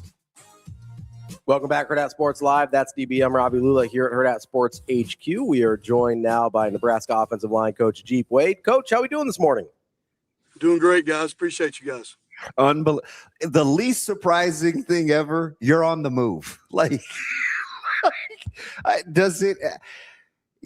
This is just kind of what you do. It never stops, man. In the car, making time for us. I appreciate it. No, this is a fun time of year. As a coach, we're all competitors, so we enjoy this time of the year too. And you're out here competing for the best players in the country, and we want to bring some of them back to Nebraska with us. Coach, all right, you kind of opened the door here, looking for the best players in the country. I'm fascinated by recruiting evals and player evals and all that. So when you're out there looking for a guy, I'm trying to figure out, because I don't really have a football background. So I'm trying to figure out as I'm watching offensive line play, would I rather have a guy, if I'm in your shoes, that has the feet that I'm looking for and I can teach him the hands, or has the hands that I'm looking for and I can teach him the feet, or is it position specific? I tell kids all the time, we all want them to be bigger, stronger, and, sometimes that takes maturity. That takes age. We're recruiting 16, 17-year-old kids sometimes, especially when you're recruiting 28s and 20, you're a year ahead. But I've always been a coach that I like athleticism. I think that if you have great feet, you can get in front of blocks and the strength will come over time. If you're real strong and you don't have great feet, then I think that's a deterrent, and you'll have to keep developing, and you won't play as early. So I'm more of an athletic O-line coach. Don't get me wrong. In the Big Ten, I want to be as big as we can be, but athleticism is something we look for. Coach, you're fascinating. I've watched you since the bowl game. It was the first position group that I wanted to spend time with down at Gorman, and I'm kind of watching your group, and it's fascinating to me because as a guy that's partly responsible here because of O-line play, I've always loved it. My best friend was an O-lineman, and I was like, gosh, I wonder what this transition is going to be like, because that group was so closely connected to their previous coach. They moved as one, they practiced as one, they were always out first. They were they were the last ones out there. And when I watch you work, how quickly they took to your juice and your style, and I call it the intimacy of teaching, right? Where you'll pull guys to the side. You're very finite. I'm like, this is actually fun to watch. Is that how you prefer to coach, or is it during this time in the off season that's how you can coach? I think as you get older in this profession, you actually become who you are, and you're tried and true to who you are, what you believe in. And as Coach Rule always says to us, like, the great ones change. I've changed over time, but I think you change with minute things. I think you are who you are. And I'll tell you a quick story about me that kind of changed my career path. Was I was out of coaching the COVID year. I'd been in East Carolina, didn't have success we had, and I truly felt like a failure that we didn't get it done there. And I sat out a year, and it was the best thing I ever did in my life. And I learned that the things that I thought mattered didn't matter. All that matters is the kids, the type of kids you bring into your program, the type of kids you bring into your room. And the last 5 to 6 years have been the most successful and rewarding of my life. And I truly am comfortable in my own skin of what I look for and what type of kids that I want, and truly believe, Georgia Tech was really, really good to me. Coach Key and Coach Rule are actually really good friends, and there are a lot of similarities. And that place really propelled my career. Because of the type of kids that you recruit, the type of kids that that we're looking for here, that are just wired the right way. That it's just like you guys. You have guys that you guys interview, and it's guys that love life, love football, love to come to work because it's easy. It's easy when you say it's easy, but it's not easy. Week 7, and we're getting ready for Indiana at home, and it's a Tuesday, and Coach rules up your tail, and it's just you gotta find guys that love it, and I love it, and that's something that I love what I do. I believe in myself and Coach Teasley, and I just think it's a great profession. Fascinating, because one of the reasons I rock with Coach Rule, we're clearly fairly close, and I love his authenticity. And he said something a couple months ago about the longer he's done this. We were watching some film on a high school player, and he said, this boils down to how much do you love playing, and I want tough guys. Where we hear a lot about measurables, we hear a lot about athleticism, and it's just interesting to see how you guys have both settled in on this. So I have to kind of ask, you're coming from Georgia Tech. I think Coach Rule would be extremely, I hear it from everybody, right? Just knowing so many guys in the program, demanding, wants your best. You feel like you leave 30 minutes and you need to be a better person. Like, I get all that. It's what kind of draws me to his style of how to attack life. What was it about leaving Georgia Tech to come to Nebraska where you're like, this is the place I want to be? I'll tell you the honest truth. I don't know if you feel like you've done everything you can at a place at Georgia Tech, and we, I loved every second there, and it made me a better coach at Georgia Tech, and the type of kids, and because I truly think we were the hardest playing unit in the country last year. And I tell these kids every day here, we got a lot to get better, but we can be the hardest playing offensive line in the country, bar none, black or white. That's what I want. But Rule's that guy. Like, I've known Coach Rule for 20 years. I used to go visit him all the time at Temple. I'll tell you a quick story about Matt. I went to visit on a spring break, him and Coach Satterfield and Coach Snow, and all the guys that were with Matt. And I just missed a mat drill, in one of Coach's famous mat drills, and he did one for me the next day. He called the team in at 6 a.m. So he probably didn't like me that I was there, but I've always followed Matt in his career. I've always been drawn to work for him. And, after this year, I had a couple opportunities, and he called me one night. I was at my son's basketball practice in early December in Atlanta, Georgia. And, I basically took the job without even asking my wife. I was like, Coach, when we get home, can you talk to my wife? And but I was like, I'm going to Nebraska. I'm going to Nebraska. That's where I want to be. And I think in my life right now, in the middle of my career, that's where I need to be. And listen, I know there's no honeymoon in Nebraska. I get that. and I tell our kids that every day. I think you become who you are. If you work hard and you callous yourself and you have a mentality and you just do it day and day and day, it just becomes who you are. And I think that's going to become who we are. Coach, you talked about being able to play harder than everyone else. And over the last couple of years, that's started to be a thing where that's what I look for in guys, right? What's their motor? What's their competitiveness? What drives them to be able to do that? When you're trying to get that out of your offensive line group, like how do you coach that in a practical sense? Because it's really easy to say, right? Everybody's like, oh, we're going to be the hardest playing team in the country. How do you coach that on a day in, day out basis? That's a great question. I think, a lot of coaches yell at people, get your dang hand inside, or, you know what I mean? I don't do that. I coach those guys.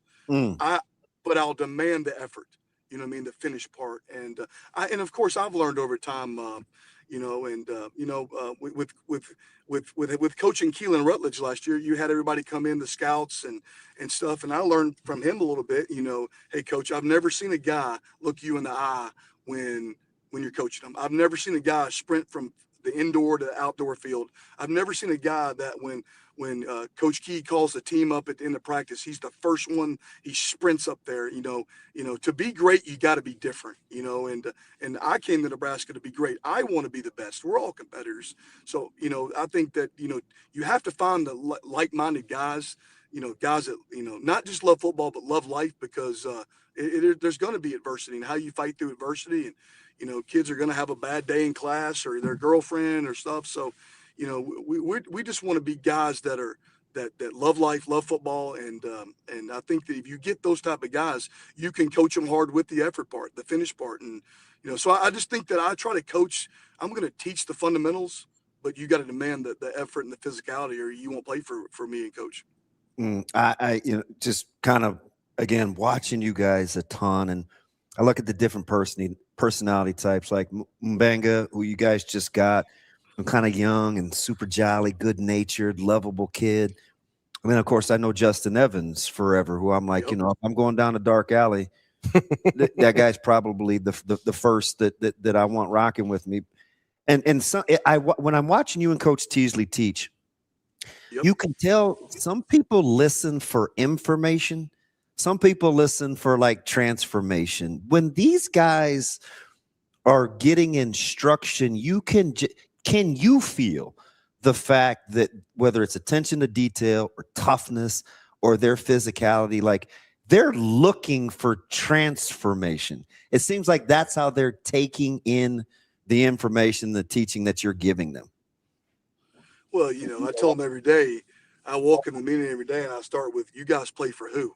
And they'll say Nebraska, and I think that starts the mentality of our meeting every day. And, with those guys wanting to be great. And, I think that our kids are always up in our office now, me or Lonnie. And I think that they want to be great. That doesn't mean you're going to be great. You've got to want to be great and then do it on a daily basis. And there's things that we're working on right now to get better right now and for June and July. But these kids, Justin's always up there. We're always texting.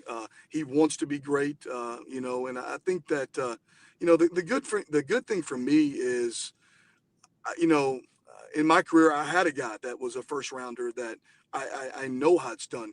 And Keelan Rutledge was different. So, hey, Justin, you're different, or Pritch or Paul and the group. But and the good thing about it is, we brought some new guys in. I truly believe in this. We brought Paul Mabing in. I'd known Paul for 5 years.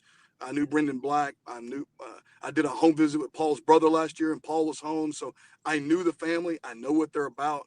And when you're in the portal, I think that matters a little bit more than, okay, this guy was this. So I knew when we brought those two guards in, that I knew we were getting. Coach, you mentioned Paul Mabanga there from LSU. And there was kind of this story there about how you just kind of weren't taking no for an answer on him, right? Like, what was it about him? Yeah, obviously, the relationship mattered there, but what was it about him that you're like, this is a guy that we have to get? I just thought he belonged in Nebraska. I thought that the other schools, we were all business. I thought that he could thrive in Nebraska. I thought that he could thrive with our fan base living in Lincoln. I just thought that he would thrive there. And, he called us one day. He's like, "Hey, coach, I think I'm leaning toward this." And we were just like, "No, you're not." And his family was, they're just unreal people. And, they came up the spring game, and they're just, that makes it better too. You just know the family. You know the type of person Paul is, and and then Paul, we had some people that help. Me and Matt have some good friends in the profession that said, "Hey, these guys will take care of you. These guys are, they're on the up and up." And so it wasn't just us at the end of the day, but it's been a great fit, and such a great kid. It's going to have a great career too. This is fascinating. Just having intimate knowledge of like guys that were already there, the Gatulas, the Sledges, the Justin Evans. I watched, Pritchett's development last year. I know what Spindler told me behind the scenes about the culture from Notre Dame to Nebraska. And to hear you talk about, because these guys, they're pretty good natured, but they want to perform well. There has to be something, some indicators, something that you're seeing, and maybe it's just the familiarity of knowing what you're looking for, but they all say the same things today, even though they're coming from very different starting points. It's fascinating on your impact so far. It's not me. It's actually the type of kids. We're kind of going back in a circle here. It's kind of just the type of kids that you bring, and that matters to me more than anything is just the mentality and the toughness. And these guys like Paul and Brendan are coming in. They're just grown men. They're at every meal. They come extra. They don't miss class. So they want to be great. And then they've just thrived under Matt's culture, and, this year it's been, gritty and relentless execution, and they've just bought in, and those are gritty guys. And that's what Matt wants in this program. And I'm right behind him in that. Coach, so I'm fascinated by kind of the personalities that teams take on. And I think sitting here at Nebraska and having lived here my whole life, I think there is a sense that if Nebraska could take on the personality of an offensive line group, that we would all kind of feel a lot better about where the direction of the football program's going. Have you seen, we always talk about like quarterbacks or the skill position players and stuff like that. What have you seen about when a team takes on the personality of a quality offensive line group and how that changes things? Well, I'll get even more intimate with you guys. I think I might be the only O-line coach in the history of college football to work for. I worked for the late Sean Clark at App State, that really taught me a lot. He was an offensive line coach, one of the best around, and just the way he was just simple. The kids loved him, and it was just a great time of my life. And I got chills now talking about Sean. And then I went to work for Coach Key, who is intense, and just we practice so hard. It's just become who we are, and just just kind of flipped it with a culture, with a mentality. And then Matt, deep down, is an offensive line coach. So because Matt's one of the smartest coaches I've ever been around. So now we're talking ball, we're talking mentality, and it's like. I'm the only guy that's ever probably worked for 3 offensive line coaches, and people are always like, it's got to be hard. No, it's actually easy because those coaches actually get it. They know that offensive line is an imperfect game. It's an imperfect group. It's not ever going to be perfect, and the only thing that really can make you great is a mentality, is a nastiness, is an edge. People like to say standard. I don't like to say that a lot, but there is an edge here in Nebraska about playing offensive line, and that's what attracted me here. And I know it's there's no honeymoon phase. I know that, so I wake up every day knowing that heck, I want to be the best. So I want the best group to be out there, and I can just tell you this: we're going to play hard, we're going to play physical, and that's what Matt's going to demand, and I think that's going to take us a long way this year. Coach, I've watched kind of the chemistry and the development in the quarterback room. You know, I knew Latif was well liked. Kalen would come back for Bible study and stuff, even when he was back at Virginia, well liked. AC off to a very good start. You know, I asked Caleb and some of the guys. I saw Quinn Clark the other day, and I asked him about Calandria and how, you know, they loved the fact that because ball started so early that you guys just got a chance to bond on the field.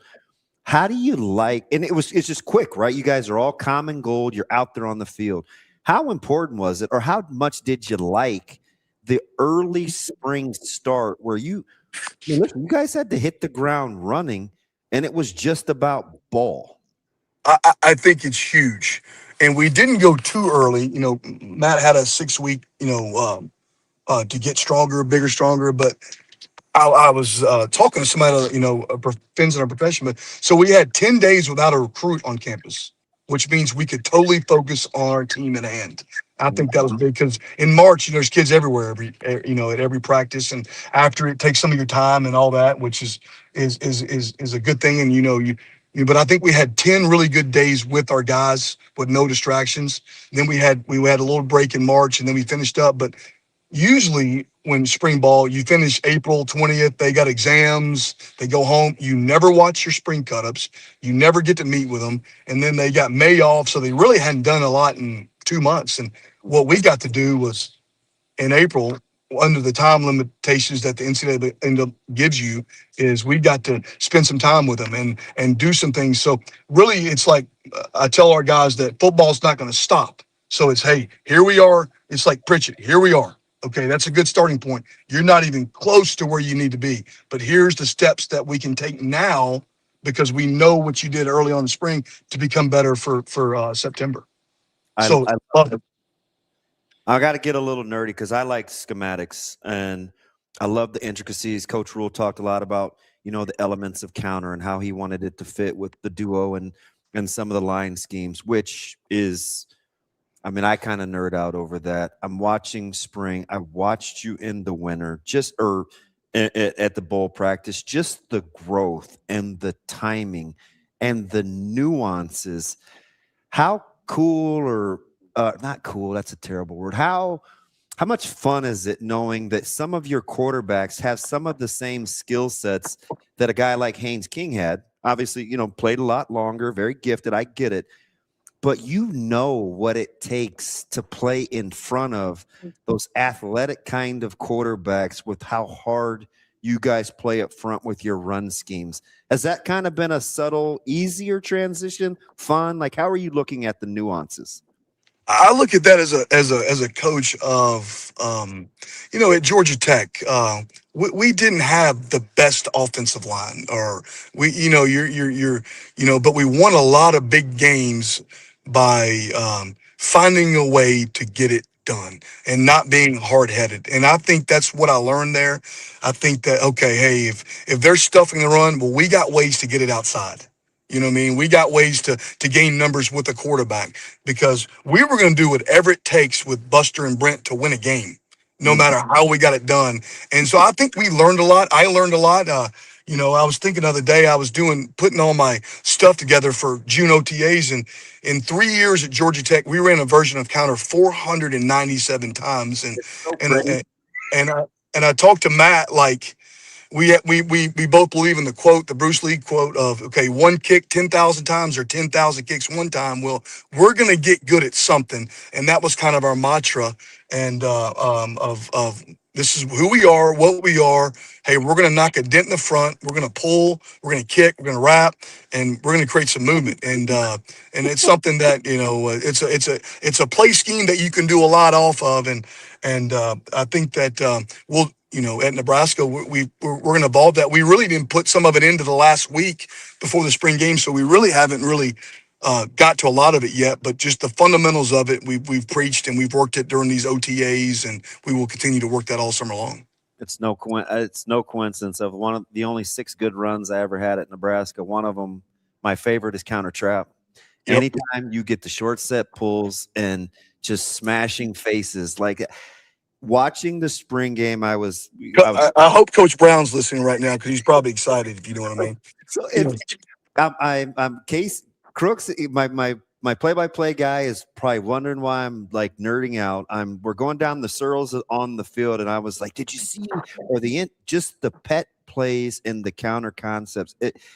For a guy that loves offensive line play, I thought it was sensational. Even though because you guys say, "Hey, we're just not putting it in." Just the nuances and the creativity, man. I love it. It's pretty to watch.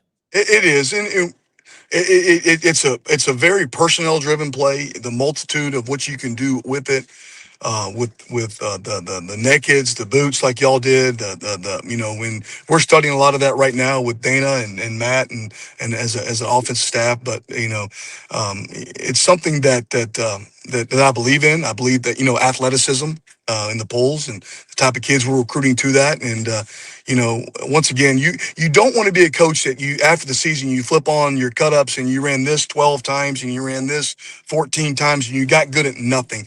I can promise you that will not happen here. We're gonna hang our hat on something, and then we'll have auxiliary runs off of it, of course, to attack defenses. But you're not going to be good when you just do too much. And I'm a big believer in that. If at the end of the day, hey, it's not going to be perfect, but if there's someone in front of you, put your hat on him and let's go. And whether your hand's 6 inches outside, at the end of the day, that doesn't matter to me. We'll coach that. We'll learn from that. But just the physicality of the run scheme of the counter that you can coach and that I think that helps the room, and I think they've enjoyed it so far.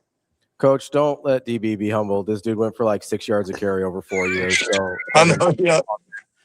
With 6 yards of carry, that's a lot. Yeah, it's pretty good.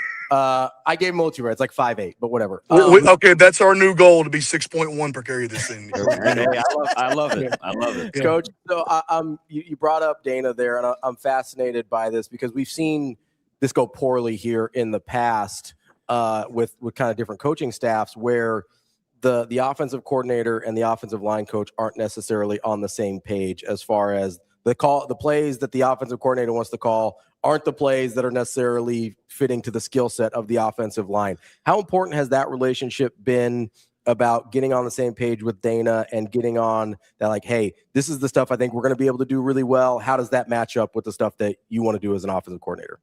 I think that Dana's awesome to work for. It's kind of an honor to work for him. I think that with his background, with the Texas Tech, the Mike Leach, and he's evolved over time, and wanting to run the ball and be very efficient in the throw game and all that, and then I worked for the guy named Buster Faulkner, who they had he kind of had the same background, and at Georgia Tech we were 1 or 2 in the league every year running the football, so they evolve over time, and Dana's just been great. I think that, like, working with Buster, I kind of think about what Dana wants, and wants it simplicity, wants routine plays, and I'm all about that. So we're keep it simple, come off the ball, be physical, and that's what Dana.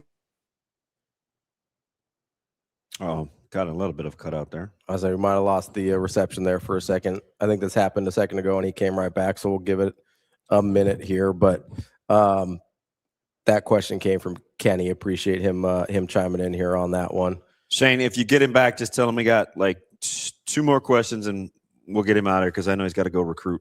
Do we have our screen? There we go. Yeah. Oh, there he is. Oh, there we go, Coach. All right, couple quickies here, Coach. Yes, sir. I love I would say this over the last handful of years, and sometimes people give me a hard time just because Coach Rule and I do have a really good relationship, but I'd rather be right than well liked, right? So I try to be objective. One of the things that I liked over the last couple of years was the infrastructure in the building. Like the protocol, the culture, how the guys go to work. Guys don't get in trouble. They go to class. The academic schedules with Dennis and those guys. Like, there's been the nutrition, so many good things behind the scenes. And I see this intentional effort to have cohesiveness and tough guys in the building. I watched you and Coach Teasley work. Famously, I was behind a tandem of offensive line coaches, and Coach Teasley has this great personality, and you guys can split and conquer. And I think he seems like the type of person that's never met a stranger. I watch you guys work together. You share. There's this cohesion that has to be contagious when you see two guys that are highly respected, tremendous recruiters, great teachers. And sometimes I can't tell who's supposed to be doing what, that it's in such unison. Has that been fun for your guys to watch your two relationship evolve?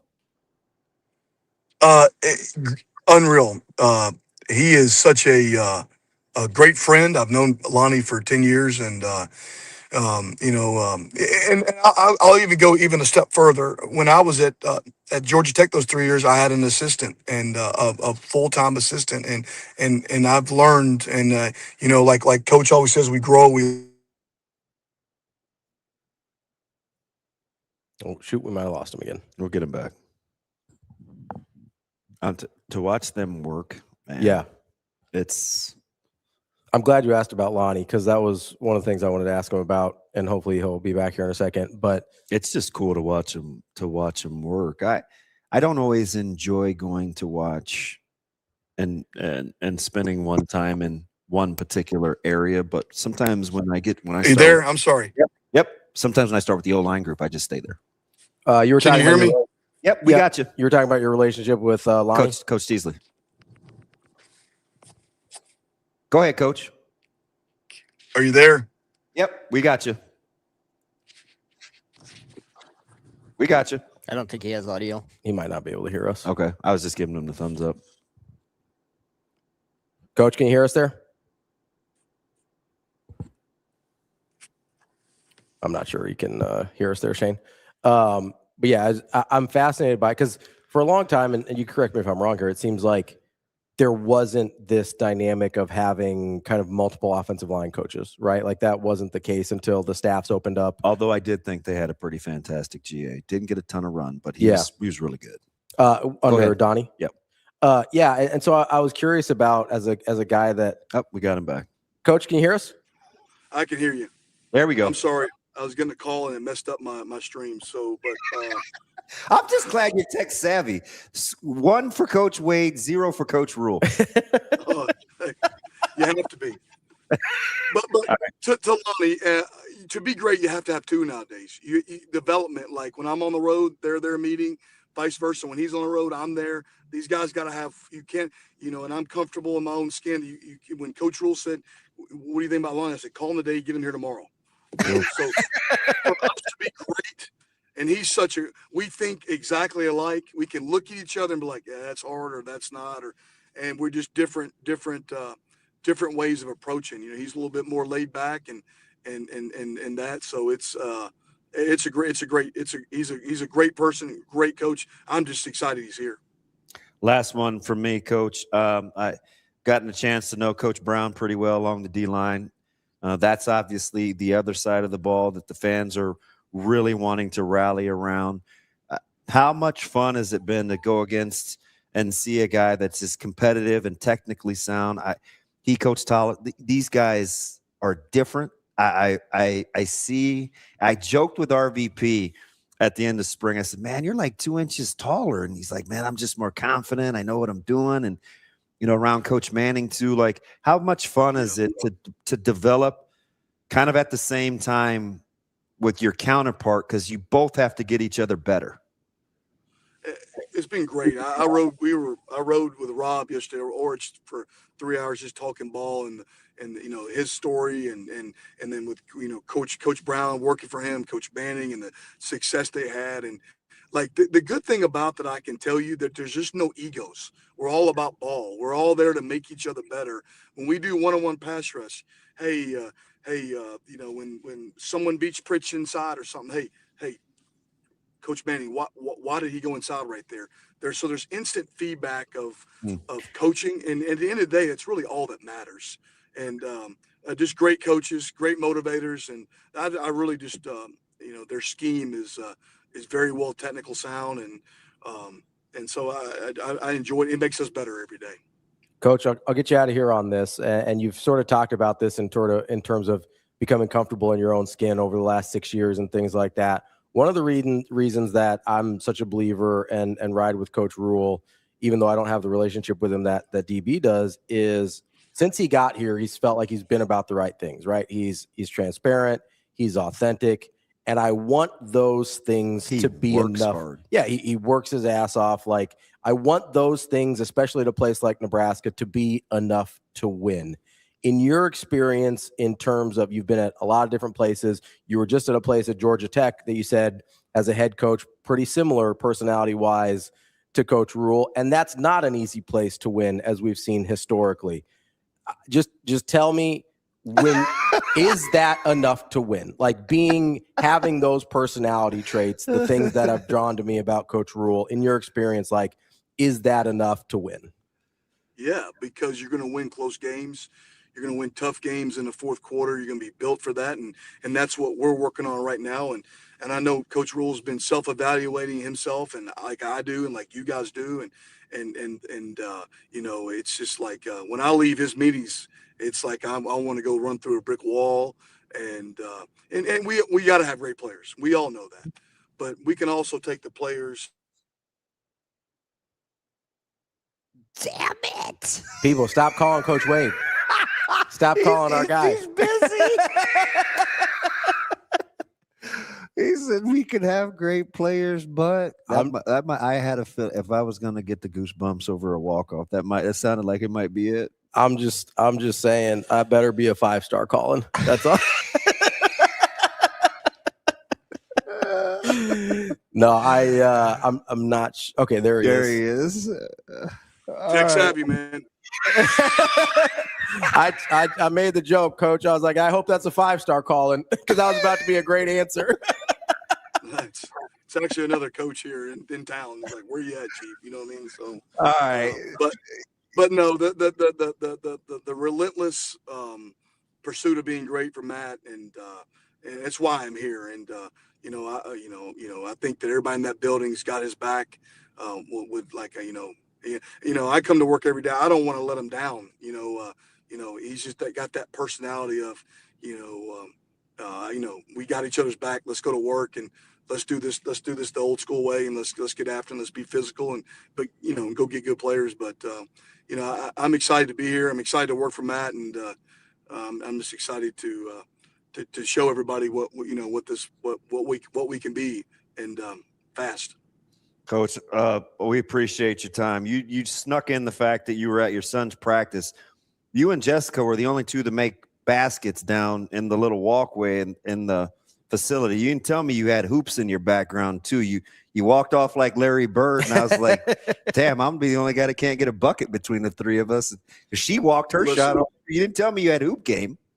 No, I used to play a long time ago, but like my shoulders now, I can't get them up high anymore. I'm getting old, so I might be like the Ollie, the basket, throwing it underhanded. But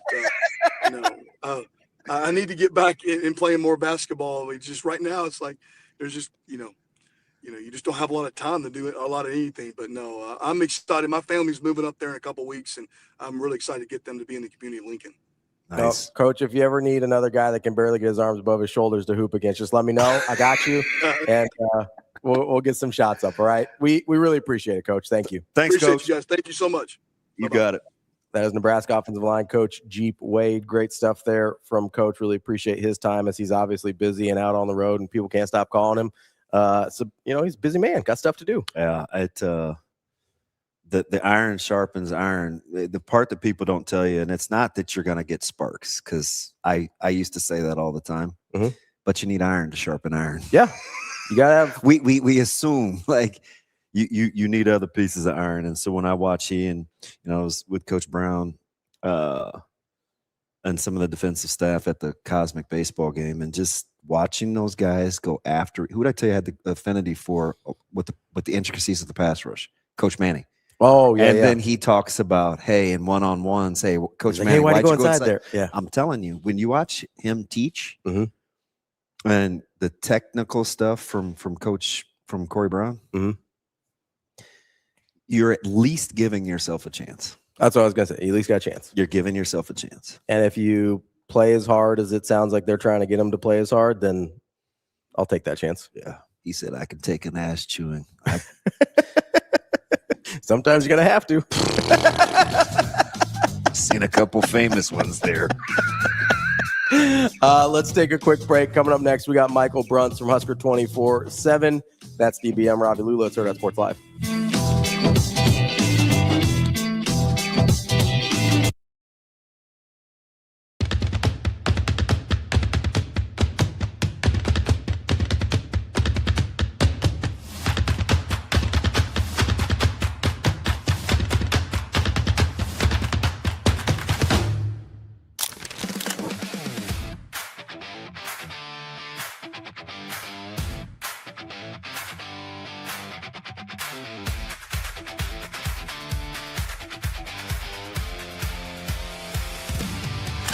All right, Coach. First win for the program since 2018. You were a part of that roster as well with the assistant coach. How does this one feel? You know, it all comes down to our seniors. They make everything happen, but it feels so special. This is the group that was going to take us here and get us our first win since 2018, and it feels really, really good.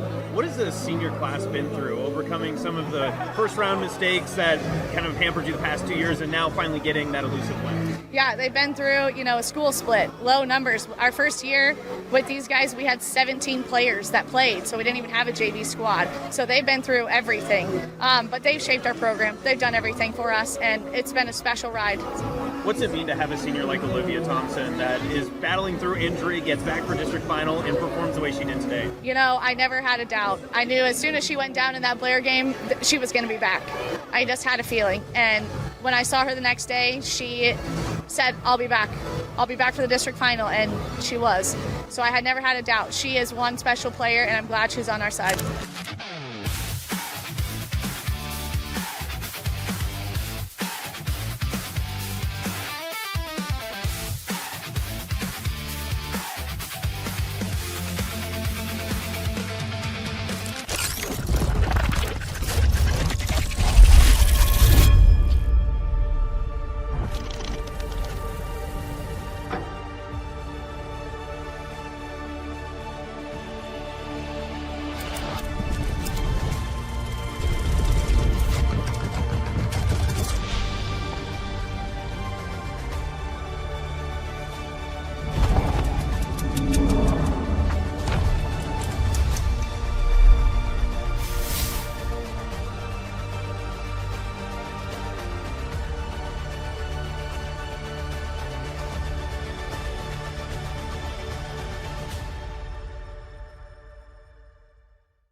Like I've told these girls all season, every game we play, they're going to have a target on their back. The feelings at games are going to change because nobody roots for Goliath. So that's just the way it is this year. You had Hymas get her first 2 of the season. Ava gets a hat trick after only scoring twice. What's that say about how your attack is set up? We just, at every single practice and every single game, we stress everybody does everything together. There's sayings for that over in Europe for the type of soccer they play. Mentioned on Ted Lasso, I don't know, we just figured that out here in Lincoln. If everybody hustles, everybody plays defense, everybody plays offense, everybody's going to get their shots. It's live by the 3, die by the 3 as well. Sooner or later, they're going to go in, just keep shooting. Season high here for you. Yeah, most definitely. It's weather and the big field, and it's Creighton, and yeah, this is just a different place to play, and we're kind of used to it.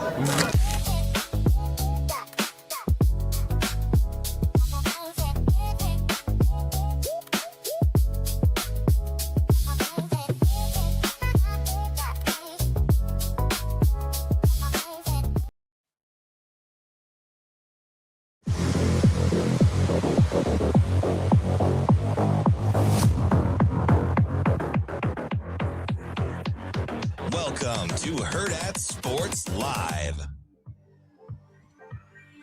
Welcome back, Hurrdat Sports Live, presented by NextGen Male Medical. That's DBM Ravi Lulla here at Hurrdat Sports HQ, reminding you call our friends over at NextGen 402-614-9700. Tell them that DB or myself sent you, or that you just love Hurrdat Sports Live, and they will give you a free consultation to start off your journey to becoming the best version of yourself that you can be, whether it's weight loss, testosterone for men or for women, peptides, they've got you covered. You can turn into the best version of yourself and feel how you want to feel. It's NextGen Male Medical, 402-614-9700. Oh, bless you. Whew. I was just really happy I got through the phone number before the sneeze came out. Yeah, you should have held it in. See if you could have lost it. No, I'm not trying to leak out my eyes like you, man. Wow. It's kind of morbid. We got Michael Bruntz joining us now from Husker 24/7. Bruntz, how we doing?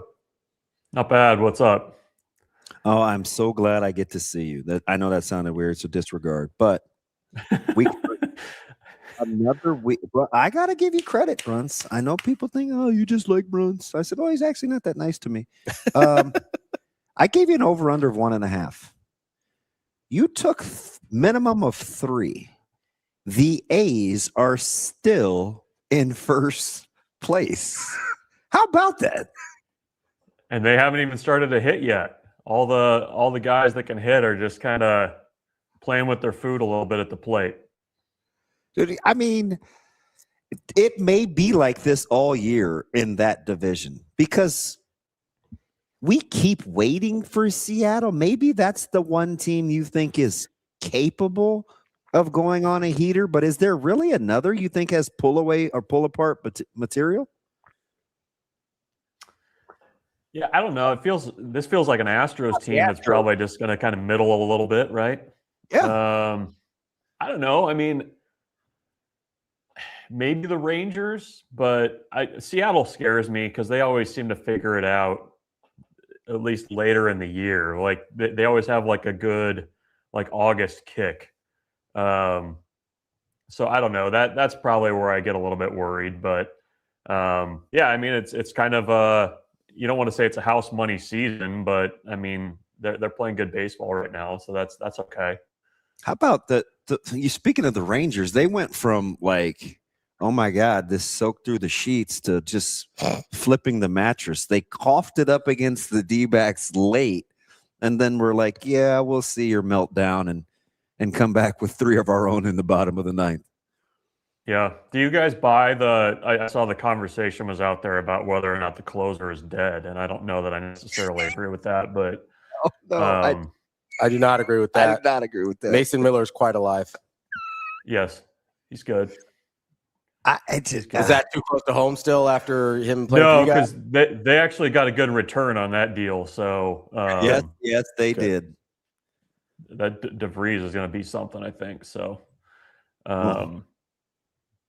it's what's today? It's May 14th, and we're looking up at the Fathers in the NL West, Bruntz. So that's always a good time to be a half game out on May 14th. Bruntz, are the A's going to be? You got to be loving the Giants just looking like crap, though, right? Okay, like except against the Dodgers. What was that? I was having many meltdowns before the show, like MINI before the show started. You know, Ravi, how'd you last night? I'm like, I lost to the Giants again. Like, finally got off the schneid. But, like, why should LA be the medicine for the sucky Giants? I don't know. Maybe it was the post-game celebration that they were doing. That's what got them fired up. Okay. But, no, I don't know. I've watched a lot of Giants baseball so far this year, and I don't know how that's going to go there long term. So I hope it's miserable as one of the more hated franchises across all of my sports domains. We gonna pretend to care that DB's a suffering Dodgers fan right now? Because I was gonna let it. I heard it. I just let it go. It must be hard. Bruntz. That's why. This Yahoo over here. Hard. Yeah. Let me just cry. It's a return on investment thing for you. I think that's where the He's that's where it gets a little rough. Wow. Well, I cheer for just good baseball. I'm glad that Soto's X-rays came back clean. And he's a Mets guy. I don't know. I'm just trying to find positives. Very mature of you, DB. Thank you. Bruntz, I suppose we should talk a little Nebraska. Let's start. Start baseball. Let's start baseball. Yeah, I want to start baseball because I think we have a time change. Yeah. Oh, we got. Oh, for a game. Bruntz, what's the baseball schedule? What's the latest? So you're at, unless it's changed in the last 10 minutes, today is at 2 p.m. 2? To avoid some weather. I believe Okay. still 5 for Tomorrow. Friday, and then 1 p.m. Today on is Sunday. officially 2 o'clock move. Yes, they had trying to get around some weather up there, so they moved it up. It's still on BTN though, so you got BTN on Thursday and Friday, and then the Plus on Saturday. Were you surprised that BTN was chomping at the bit to pick up the first 2? No, they usually discover baseball around this time of year, so they got it figured out. Minnesota can pitch it. I was talking to Fiddy about them yesterday. I was looking for a team in the Big Ten that could kind of pee in somebody's cereal at the Big Ten tournament that we aren't expecting. Minnesota pitches it well enough to be a problem. I think. You don't have to agree. No, they do. I mean, the second guy out for him he's on all the draft lists as like a top 125 prospect. So, you look at the numbers, they're right up there. I mean, not like in the same stratosphere, but they're third in the league in team ERA right now, which that's nothing to sneeze at when you're behind UCLA and USC. They have the profile of a team that can kind of be a little bit of a pain because they can pitch it relatively well. They lead the Big Ten in stolen bases with over 100 stolen bases. They've got 3 guys that hit double-digit home runs. The average is a little bit lower. I think they're like in the 270s, but they're a plucky team, and they're also, it feels like, a team that's kind of yeah. Well, let's not compare payrolls between the two teams. That's probably the same. Plucky Gophers. Just make them do. Yeah. But no, I mean, I think, and it's a team that has something to play for because they need to get one to ensure that they make it to Omaha. There's some scenarios where they can get swept and still make it. But you look at what they did against UCLA. They were extremely competitive in that series. They nearly took a series from Michigan earlier this month. So it's definitely not a walkover series for Nebraska. And it's a series, I think, that, when you kind of dig into the numbers a little bit, they can certainly challenge you in ways that maybe other Big Ten teams can't. Bruntz, as you're looking at this final stretch of regular season games here for Nebraska, they're right on that line of host, not a host. We've seen the NCAA sometimes in the past. I don't know how frequently they've done this recently, but where a 2 seed will actually host because of facilities and accessibility for fans and things like that. Any chance Nebraska can sneak into a host that way, or is it like, hey, need to get in the top 16? Let me see what things. I don't know. I don't think there's nobody in that top 20 where you'd be concerned about facilities or anything like that. I mean, yeah, Bama's. I agree. You just got to kind of take care of business if you're Nebraska. There's not much margin for error. It's a little bit scary, and we'll see how things shake out. But depending on what metrics the committee values, like if it's, I know there's a lot of Big Ten teams that would prefer that RPI still matters the most out of everything, especially USC. Nebraska's in that boat too. When you start looking at kind of where things stand right now with DSR and things like that, it gets a little bit hairier and not as good for those Big Ten teams. I mean, you basically have USC, Oregon, and Nebraska all right there around 20. So that's a concern. So, if you're Nebraska, you go up there, you try to sweep it. Right now, predictive RPI has Nebraska dropping one of those 3 games up in Minnesota, and actually had them losing to Creighton too the other night. But that's where, if you're able to go up there, play good baseball, maybe you can, stay right where you are and win a game or 2 in Omaha too to kind of help that out. All right. So we're kind of looking at, we flip-flop since we talked to you. No, so 2 weeks into talking to you, they flipped the rotation twice. What do you think they'd like to settle on? Well, I think probably what they have now is, what they're close to settling on. I mean, that's the I can think of that.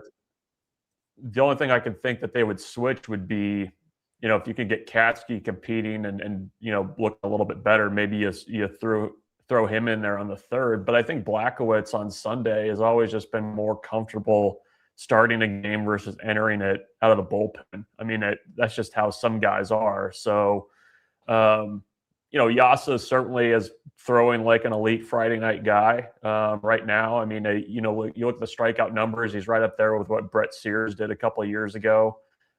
He's getting better as the season goes along. And that's a positive trend. I mean, Ty Horn looked like a different pitcher starting last week than he had, basically all season, or going back to that Michigan State series. I mean, it had been over 6-7 weeks since he looked like that. And so I don't know. It's interesting now though, too. I mean, I think they've been pretty careful with Blackowitz's pitch counts. Mm-hmm. If he's going well now, do they let him go over 100? Because it seemed like they'd kind of been getting him out of there around the 80 pitch mark more frequently. So, at least with no midweeks anymore, you at least have more flexibility of when you use that 4th starter, whether it's an extended relief thing or whatever. So I think though they like what they have, at least in the top 2 guys and what they can do there. Bruntz, as you look at this team on May 14th and see how they've played in the last month or so, see how they've pitched, as you guys mentioned, talking about kind of moving around the starting rotation a little bit, how do you feel about potential postseason success right now? I feel better about this team than I have maybe the last 2 in what they could do in a postseason type setting. I think top to bottom, the starting pitching is better than it has been. I think the thing that will help them though too is the offense is just so much better than it has been, and it's a extremely difficult lineup 1 through 9 compared to what they've had the last couple of years. And right now, I think even if you dig into more of what you would consider the role type players, even those guys are hitting really well. Like you all of a sudden have this conversation about whether or not you're going to put Jeter Worthley in the lineup or it's going to be Larry Fikes catching. And Fikes, you go back to what do you do with that? Fikes is on a heater. Last weekend, I would not, this is not hyperbole, I would guess that probably at least 80% of the balls that he hit in that Iowa series were over 100 miles an hour off the bat. Yeah. Like he was just hitting everything. And left off. Yeah. And I think I would expect that he'll probably be the catcher tonight or this afternoon against Minnesota. They love that pairing of Yasa and Fikes with the battery. And certainly now that he's hitting, that conversation's a little bit easier to have. Do you shift things around at the DH spot somehow and have Worthley instead of Jeske, or they had Butenbach against Creighton the other night, but I think ideally it'll be Jeske the DH in with the way he's hitting the ball. So a lot of those guys that you hoped would kind of get in the mix with Carey and Overbeek and Sanderson are all of a sudden hitting right now too. So I think it's the lineup and their ability to find big innings too, and answer. that's been, I think, the differentiator for this team all year. It's why they've had more of a margin for error in the midweeks and why they had success there. It's why they're never out of games. And I mean, you guys know this. When you get into a regional too, it's such a momentum thing. When you get into those types of settings, and this offense, I think, has the ability to either get the momentum very quickly in Nebraska's dugout or shift things back the other way. My question about this team is just, the consistency in the bullpen, and do you have enough guys that can go in there and get high leverage outs to get the ball to Unger? And that's been all season, though. That's not just a last month type thing. And one way you can kind of paper over that is if you get some depth from your starting pitching, and you can kind of see how all that plays together. But I just think that offense is better overall than maybe what they've had the last couple of years when they've gone into these NCAA tournament settings. Bruntz, when you're looking at is this a team in Nebraska where you don't feel like you have to look at what other teams in the Big Ten tournament could potentially do? In terms of what they do pitching wise, or no, just a good enough team as a standalone. You know, you reach a certain point where it's like, and I'm setting UCLA aside. You don't have to hope you get somebody's B game, right? Yeah. Do you that as a standalone? Yeah, I do. I mean, I think they've got that kind of a team. I mean, it's, Nebraska can show up, and if you get good Ty Horn or you get good Carson Yassa and some offense. I mean, that's I don't think you're having to hope that, another team shows up and doesn't play well. Like even USC, who, those first two pitchers that they have in Edwards and Govell, I mean, they're fantastic. And I mean, I don't know that Govell, when he started at Nebraska, like, I don't think he was having a C game or a B game in that one. Like, Nebraska just absolutely punished the fastball in that game. And that's been kind of the one outlier for him and the way that he performed. And I think too, I mean, teams kind of have different personalities in the way that they play baseball. And it feels like this year's group 2 has the type of the way that they play, I think, is just fans can get behind them more easily. And I think that's also the thing that you have to kind of factor in those situations in the Big Ten tournament, is you're going to have, by Friday, probably 15,000, 12,000 there. If it's an elite type matchup. 12. That's a big difference. I mean, we saw that in that USC series. Like, teams get sped up when they're playing in front of crowds like that because they just don't see 10,000 fans on the road during the season. Like, that's a complete outlier. And so I think that's the other factor when you get into the tournament is just, it's a huge home advantage for Nebraska, and it always will be unless they move the tournament. And I just think, though, that the way this team plays also kind of feeds into that fan support aspect a little bit more too. Bruntz, I want to ask about teams that you think are potentially kind of some thorns. This is the opposite of, hey, do you have to? Is Nebraska good enough where you can not have to hope? Is the easy answer Ohio State? Is it somebody else that you think, gosh, you know what? Kind of play spoiler. This could be a team that is flying a little under the radar when they come to Omaha. I mean, Ohio State as it relates to Nebraska, I think, is kind of an easy one, just because for whatever reason, Nebraska does not handle soft throwers very well. Or, like, you go back and look at that Friday night game against Ohio State, and it was all off-speed stuff. Yeah, averaging very about few 8 fastballs.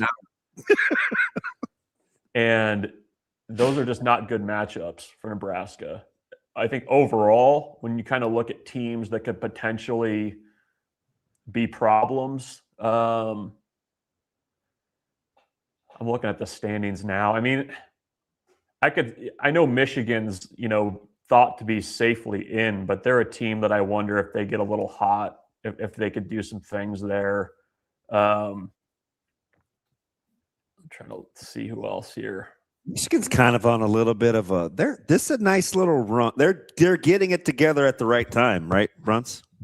They are, and I think they've been in enough series this year too, where they've kind of had to really kind of fight and scratch and claw a little bit, and also, I don't know. I mean, you also want to have a little bit of a final say as you kind of go into the tournament to make sure that you're actually in it, and I think that's probably important for them to do at this point. So, I mean, Illinois, I wouldn't say.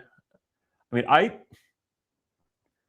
don't know if they have the pitching to do it, but I mean, Iowa can swing it enough in that ballpark that I think they could be a little bit of a problem. But they don't mind playing in this tournament in that field, right? Like, no, they always hang around. I told Ravi they're a little too softball-y for me, but they can hit it, and for whatever the reason, they usually get it together if they get there. Well, and those are weird teams in setups like this, because like if you can touch up I mean, how many times we see them go to late, like if necessary games at the Big Ten tournament, and they just outscore teams. Well, that's what I mean. Like if you can get some teams into hot water with their pitching staff early, like that can get on top of you in a tournament like this. I was playing on Sunday. And we're like, what? How'd that happen? The thing that's going to be interesting though too is with the new format. Like if you're having to go through the masses early in the week, I mean, what's that pitching going to look like? Yeah. By the time you get to Friday, I mean it's an interesting setup because you're gonna get some wins in those first couple of days, but good night. I mean, you're basically playing a full week of baseball and having to figure out that pitching somehow. I mean. You're going to be like, there's potential where you're getting like UCLA with like your fourth starter or like a guy that's, a bullpen type arm. I mean, that's I'm telling you, it's got Chase Olson, Clevenger, like Caleb Clark. It's got guys written all over it. Yeah. I mean, I even go back to like the 14 Big Ten tournament. You had, I think Austin Christensen started that game against Indiana. I mean, that was just kind of that Indiana team offensively. That's Schwarber, right? Yeah. That was the last Schwarber team. Sam Travis. They had some guys that could hit, but I mean that's what just happens when you get to the end of these types of formats. Is like what's it going to look like? But I could see Iowa actually. If you look offensively, their numbers are very kind of similar and profile similarly to Nebraska. So they could play well in that park, I think. Bruntz, I know you got to get going here in a couple minutes. Any thoughts? How deeply have you dove onto the College Sports Commission ruling with Nebraska? Moderately deep. I've got a shovel out and dug it. Do you like aluminum foil? Do I like aluminum foil? Yes. Do you like making hats out of it? Do you use aluminum foil? No, not for that. Okay. Not for headwear. Good, we're getting you out now because, we've been thinking about this for a couple of weeks before the arbitrator actually ruled, and now Ravi thinks he's like Area 51 guy now, so we'll save it for next week. Just got some ideas, that's all. Got some ideas. I would wear mine more like a boat that you would put on the water to float. He likes the kind with the antennas. Got it. Yeah, DB famously more of a pointy hat type of guy. It's fine. Oh, aluminum foil. Pointing aluminum foil. He's been around Austin Jacobson too long. It's starting to rub off on him. All right, bro. I know some people like wizards, some people like dragons. Big Washington guy, number 1 overall pick. No, Puff. Oh, big environmentalist, huh? Yeah. All right, Bruntz. I'll let you go. Actually, be productive. See you guys. That's Michael Bruntz, Husker 24/7. Let's take a quick break here. We've got to get to Seem like a big smog guy. smog, like the desolation of. Yes. You big Hobbit guy. Love it. I'm more of a Lord of the Rings. The Hobbit didn't do much for me. I love that whole the whole universe. Yes, that's fair. I would probably this dude said yarmulke. He just comes out of nowhere with like, yarmulke is famously not shaped like boats. I wanted to send you a TikTok yesterday, but it was super inappropriate. And that stopped you ever before? It needed an explanation. Yeah, like a dunce cap, Asian Wyatt. That's all I meant. Oh. See, I don't know what your problem is. I'm good. Talking about the Washington Wizards for no reason. But Wyatt, I have an egg question real quick, Wyatt. I have a few that I'm getting down to the nitty gritty. They have speckles. I'm assuming no big deal. That's no big deal. No big deal on a speckled egg, because I sure am going to crack it open and try to eat it. I have no idea. I got nothing. I'm not asking you. I'm just, if you were looking for advice. I'm asking the egg expert. Funky is with you on the whole Tolkien universe. It's Tolkien. It's not Ken. Tolkien. Wow. Tolkien. That was like the first cool cartoon too. Oh, it's yeah, old and like the I've seen 70s. Hobbit. Yeah, yeah, I've seen that. Yeah. My problem was this is nerdy, but and there's a Lord of the Rings one too. I thought it was no bleep. I'm just letting everybody What know. about A lot this? of people probably You don't big- know that. You big Silmarillion guy or no? Everybody knows the movies, but not necessarily the cartoons. Okay. Good talk. My precious, my pretty. My issue was that The Hobbit is like a third of the size of any of the Lord of the Rings books, and we got 3 movies out of that. So what's your point? Okay, like I'm just saying, it would have been cool if they had. You don't know why Star Wars was told out of the order. Like, I mean, No, really? I would have liked if you split up the Lord of the Rings movie so I get more of the story. They had to take out a bunch of good stuff. Man, they did. They made 3 movies. They split it up. I don't know what the hell you're talking about. They're 3 different books, numbnuts. I know that. So you want 9 movies out of those? Yes. If I'm getting 3 out of The Hobbit, I want 9 out of the Lord of the I have Rings the series. books. I know there's 3 different ones. Numbnuts. Why are you buying books when you can't even read? Well, it's always a booster. He was in New York because of a booster. He was at the Kentucky Derby because of a booster. I just assume when he's at an event, it's because of a booster. So why were you yelling? Still a fair you're point. always yelling. Because people aren't only when Shane's not listening. It's always a booster. It is. It's always. Leave Shane alone. Dude, I'm said not going to big- do that, Rico. Big yarmulke guy. Yep, me and Kosher Bryant. Kobe. Let's take a quick break. We got Brian Edwards coming up next. Talk a little. I don't know what we got this weekend. We got everything. Got association. Everything. I don't know what that's from. Full Metal Jacket. Feels like you're doing an accent though. That's one I can't get away with. I have to keep that one very general. You want a Gomer Pyle one or a private pile? That's DB. I'm Ravi Lulla. We'll be right back. More Hurrdat Sports Live.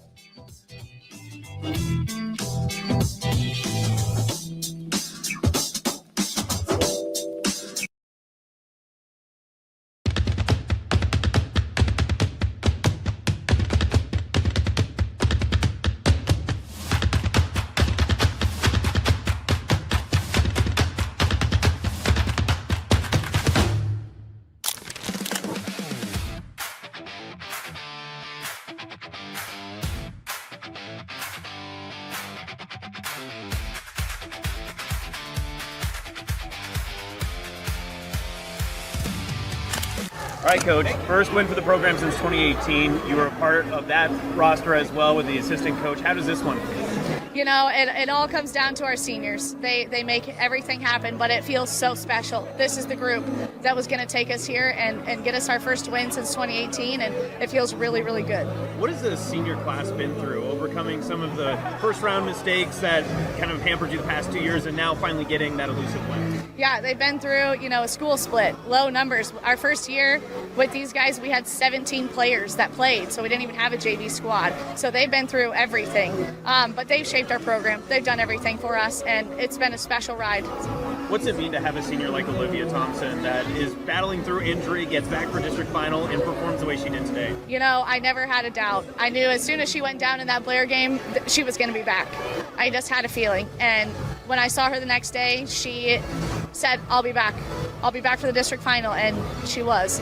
So I had never had a doubt. She is one special player, and I'm glad she's on our side.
Like I've told these girls all season, every game we play, they're going to have a target on their back. The feelings at games are going to change because nobody roots for Goliath. So that's just the way it is this year. You had Hymas get her first 2 of the season.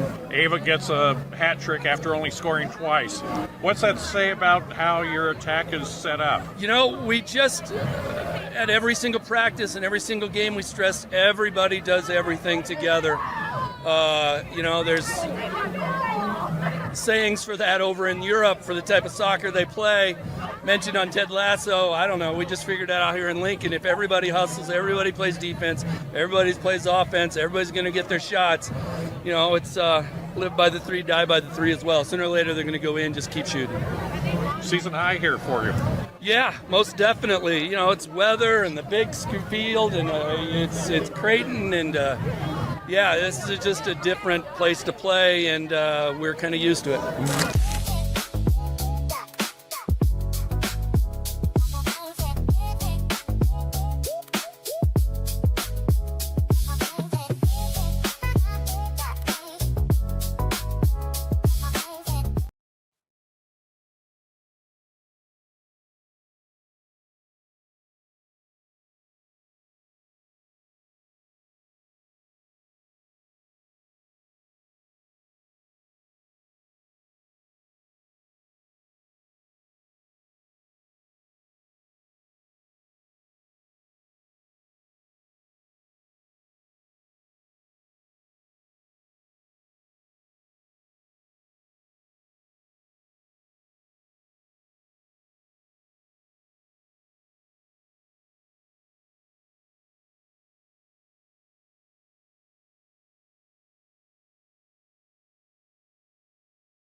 You're listening to Hurrdat Sports Live. Our position is the play flies of the world, the Learfields of the world, the multiple media rights partner are not associated entities.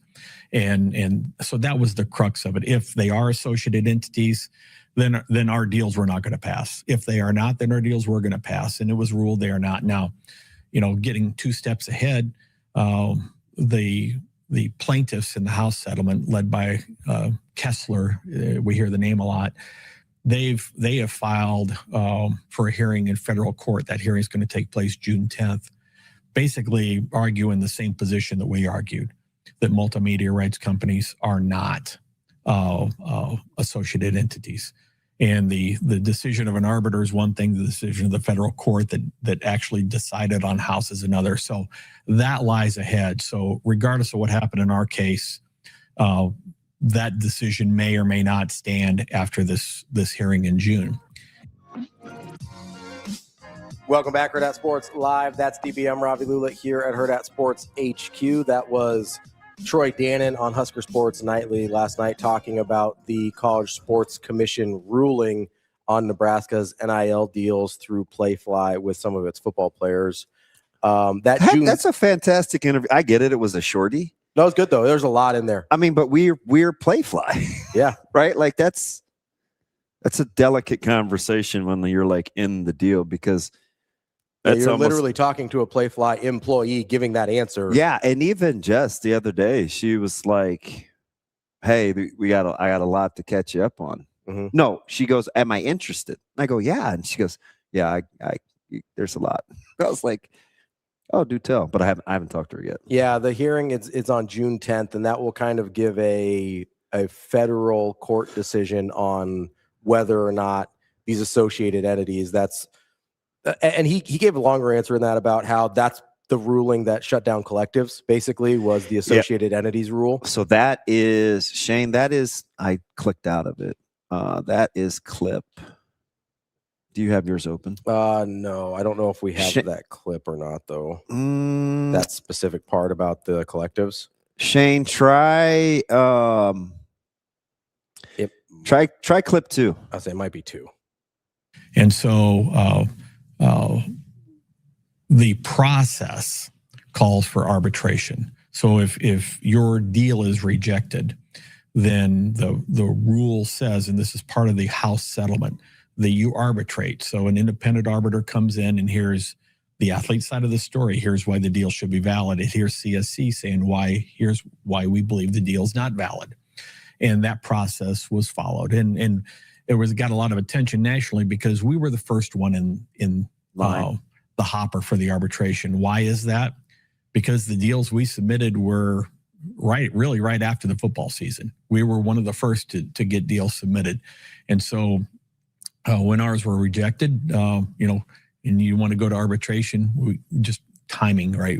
We happen to be the first. There are more in behind us right now. And I'll also tell you, there are literally tens, if not hundreds of millions of dollars of deals that have also been rejected, that arbitration has yet to begin because I think a lot of people were waiting to see what happened with our case, because our case was really about a fundamental argument of whether associated entity applied to our multimedia rights partner. An associated entity was created basically as what shut down collectives. It said that boosters or associated entities could not do deals, or we're going to get deals scrutinized at a much higher level than non-associated entities. And the range of compensation was going to be tighter. The deliverables were going to be tight. It was going to be looked at differently.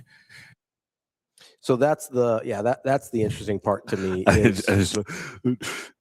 Why did Nebraska and Dannon really shut down 1890? It's not what happened. Not at all. Not what happened at all. It's basically the House ruling shut down 1890 and every other collective in the country. It's like, well, you guys would just keep reaching. The associated entities and here's the part that I am having a hard time with in terms of why the CSC made this decision, is that a multimedia rights partner is fundamentally different from a collective. Correct. Because a multimedia rights partner actually provides services of value to the public, which is one of the value to the public is one of the main cogs. It might even be worded that way, of the scrutiny of the NILs and the collectives and things like that. So you are correct, L3. I've done a fairly deep dive on this. Like I feel well informed, I think, well, we weren't going to be able to have this conversation unless you were, because and this is the stuff deep. I like. Me too. I like, but we just comment all willy-nilly. No, most people have no idea what's happening. I was like, stop talking. I thought it was really interesting that Troy Dannon brought up yesterday too, though, that these deals have been rejected for a very long time. right? As well as, like he said, tens, if not hundreds of millions of other deals that have already been rejected that just haven't been to the arbitrator yet. Yeah. But this is a very long process. You've got the arbitration. Yeah. You're going to have the appeal. You've got the federal hearing on June 10th. This is not a quick process. As he mentioned, the deals that went to the arbitrator yesterday or last week have been rejected for quite some time. Yeah. So when we were going through the interviewing process with KC, and remember I wanted to run out and grab Coach Rule, and he's mad. He had to come from all. And like Playfly was presenting different options because basically Andy said, hey, how can we, he's the biggest of our big wigs at Playfly.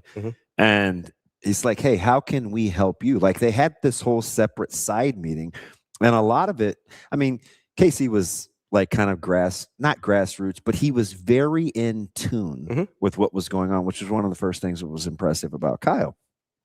And a lot of these ideas, you know, I think Jess is kind of sitting back in her seat and she's like, gosh, these are things that we've talked about before, but they were just now being brought. Yeah. Because I think she had either seen other entities do this, whether it was, and I'm not sure, so I don't want to speak for her because I don't know if she was aware of what Oklahoma was doing, but clearly Playfly has other. They have lots of universities that they work with, just like Learfield, which correct, Dan mentioned. Like, there's a lot of these companies, and so I told the mini story, MINI, where you know we're watching this film on a recruit or whatever, and he has all these. Coach Rule has all these designations numerically of silos, and I mean it covered the whole flipboard, and I was like, God, that looks miserable. But that was a long, like clearly it had been well thought out. Like this wasn't just. That's why you hire a general manager. Yesterday or the day before or. That's why there's a 4 months ago, right? It was just like. So this wasn't like, oh, let's just see if this sticks. There was another interesting, and I don't think we have the clip of it, and we have to get to Brian Edwards here, but there was another interesting thing that he said. If you want me to put my tinfoil hat back on. You know what he said yesterday as he was talking about the hearing and everything like that? What? He says there's going to be some institutions that want it hard capped at 20.5, and this may lead to that. Yeah. I mean. I don't know if Nebraska is in that group or not, but I'm not crazy. So I was a little upset at some of the responses on day one, and I tweeted it out. I'm like, look, I mean, I have a little mini thread. I'm like, look, guys, like you need boundaries. We have an arbitrator ruling. Now you can do X, Y, and Z. Like it's not. This is good for Nebraska. Guardrails are good for Nebraska. And they're fully prepared to play the other way if not. Yeah. And I'm here to help. Shall we play a game? Putting that out there. We've got Brian Edwards. Tag it, by the way, orcas are magnificent. We've got Brian Edwards here from MajorWager getting a little, getting our gambling plays right this weekend. B, how we doing this morning? Oh, man. I'm good. Ready to get to Florida's NIL. That's what you're. Say that again. About You're ready, NIL? you're ready to contribute to Florida's NIL with all your winnings. No, I was gonna say I felt good when it was 103-94 Pistons last night, and I haven't felt quite as good since. But I still am doing all right. And listen, Pistons kind of blew that one for me last night. I didn't like that. On the bingo card, did you have Jalen Duren not playing at a second in the fourth quarter, or Cade Cunningham only scoring 10 points and 2 points in the final 10 minutes? Well, the Duren stuff, I mean, he made his first All-Star game this year, right? Yeah. Why has he been so horrible in the playoffs? Money. That's why. He is. It's like, I joked, this isn't funny, but it's funny. Wouldn't you love to be in a position, B? You crush the UFC.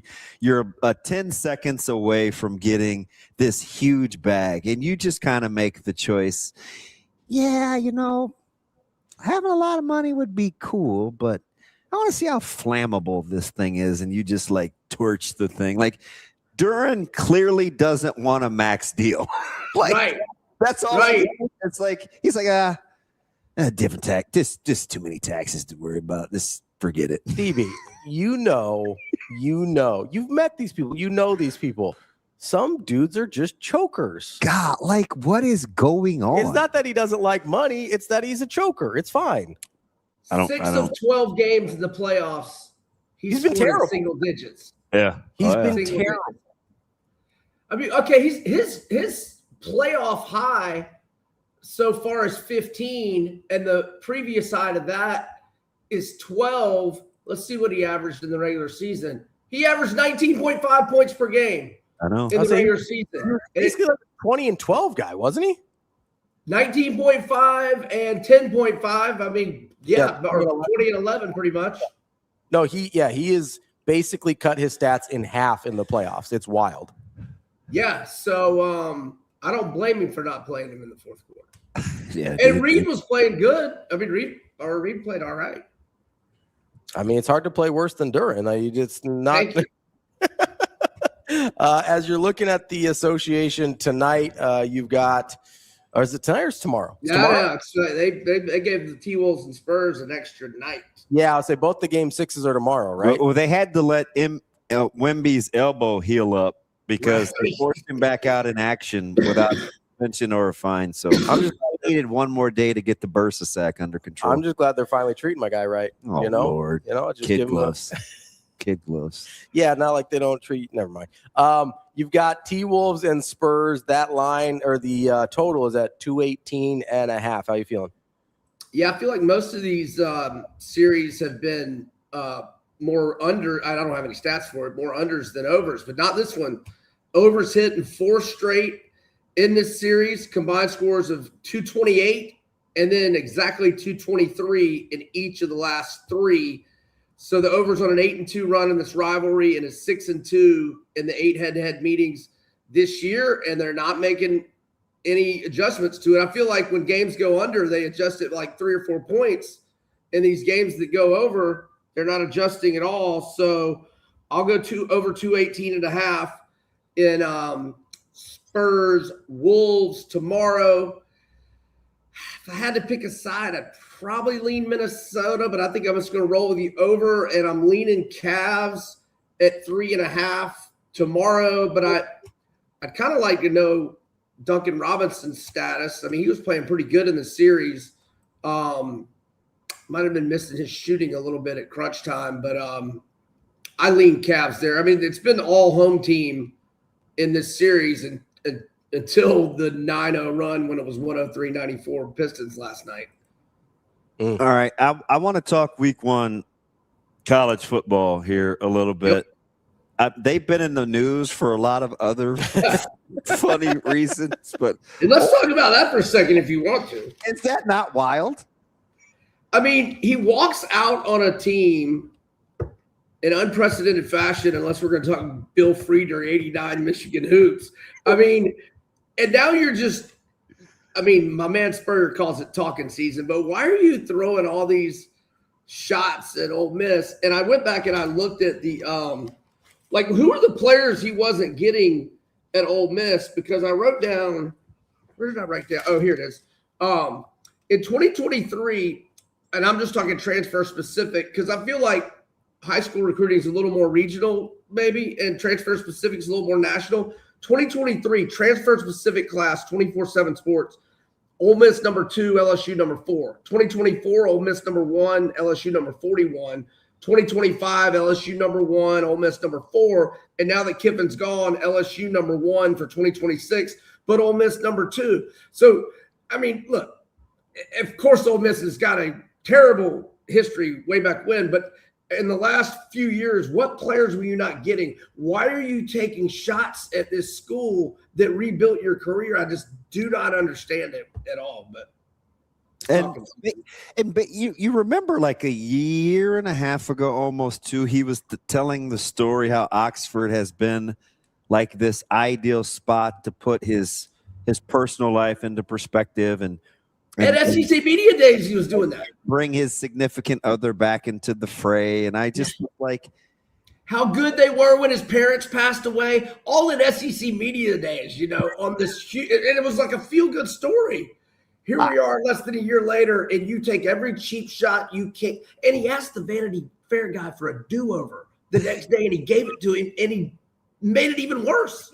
Hey, of the like the trendy magazines, right? I think we're all out on Cosmo, but you got like Forbes, you got Vanity Fair. Who's in the who are you gonna do your sit down with? Like, why Vanity Fair? Why don't you just go to The View, bro?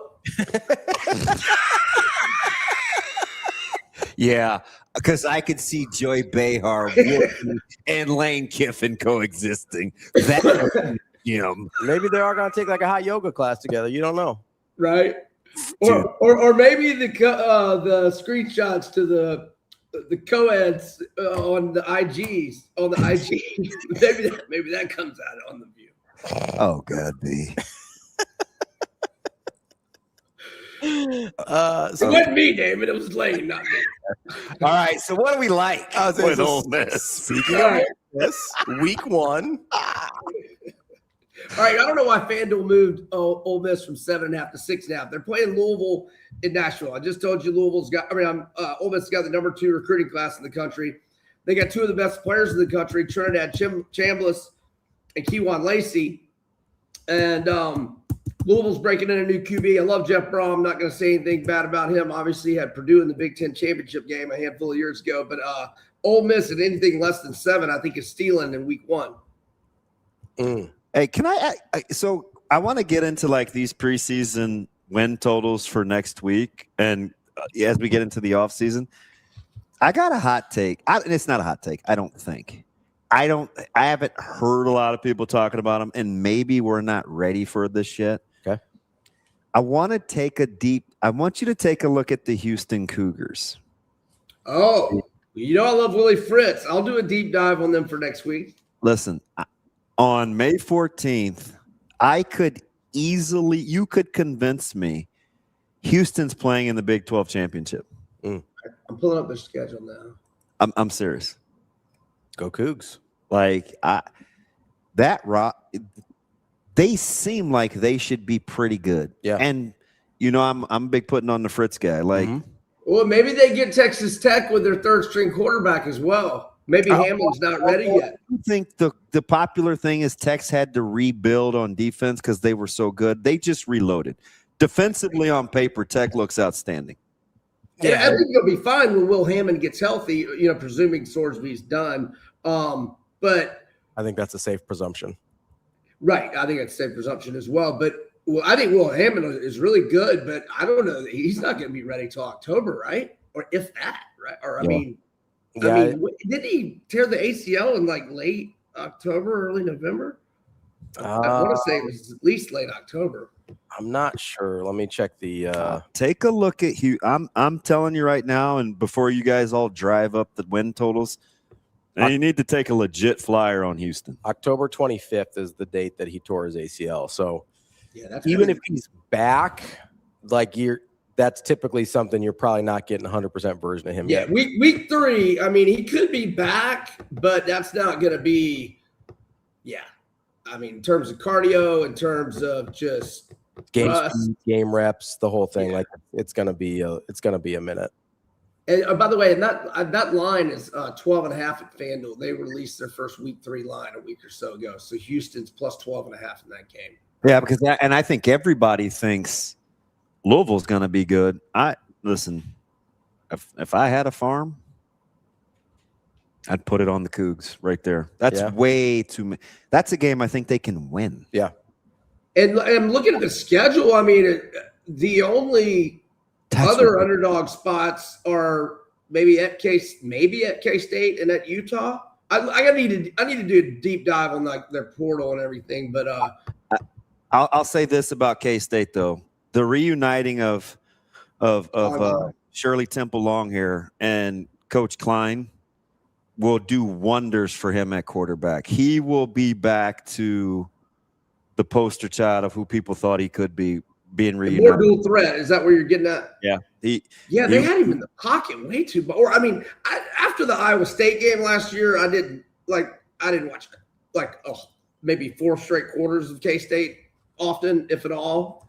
Maybe they had a Friday night game, but I felt like they had him in the pocket and not running nearly enough in week 1 or week 0 against Iowa State.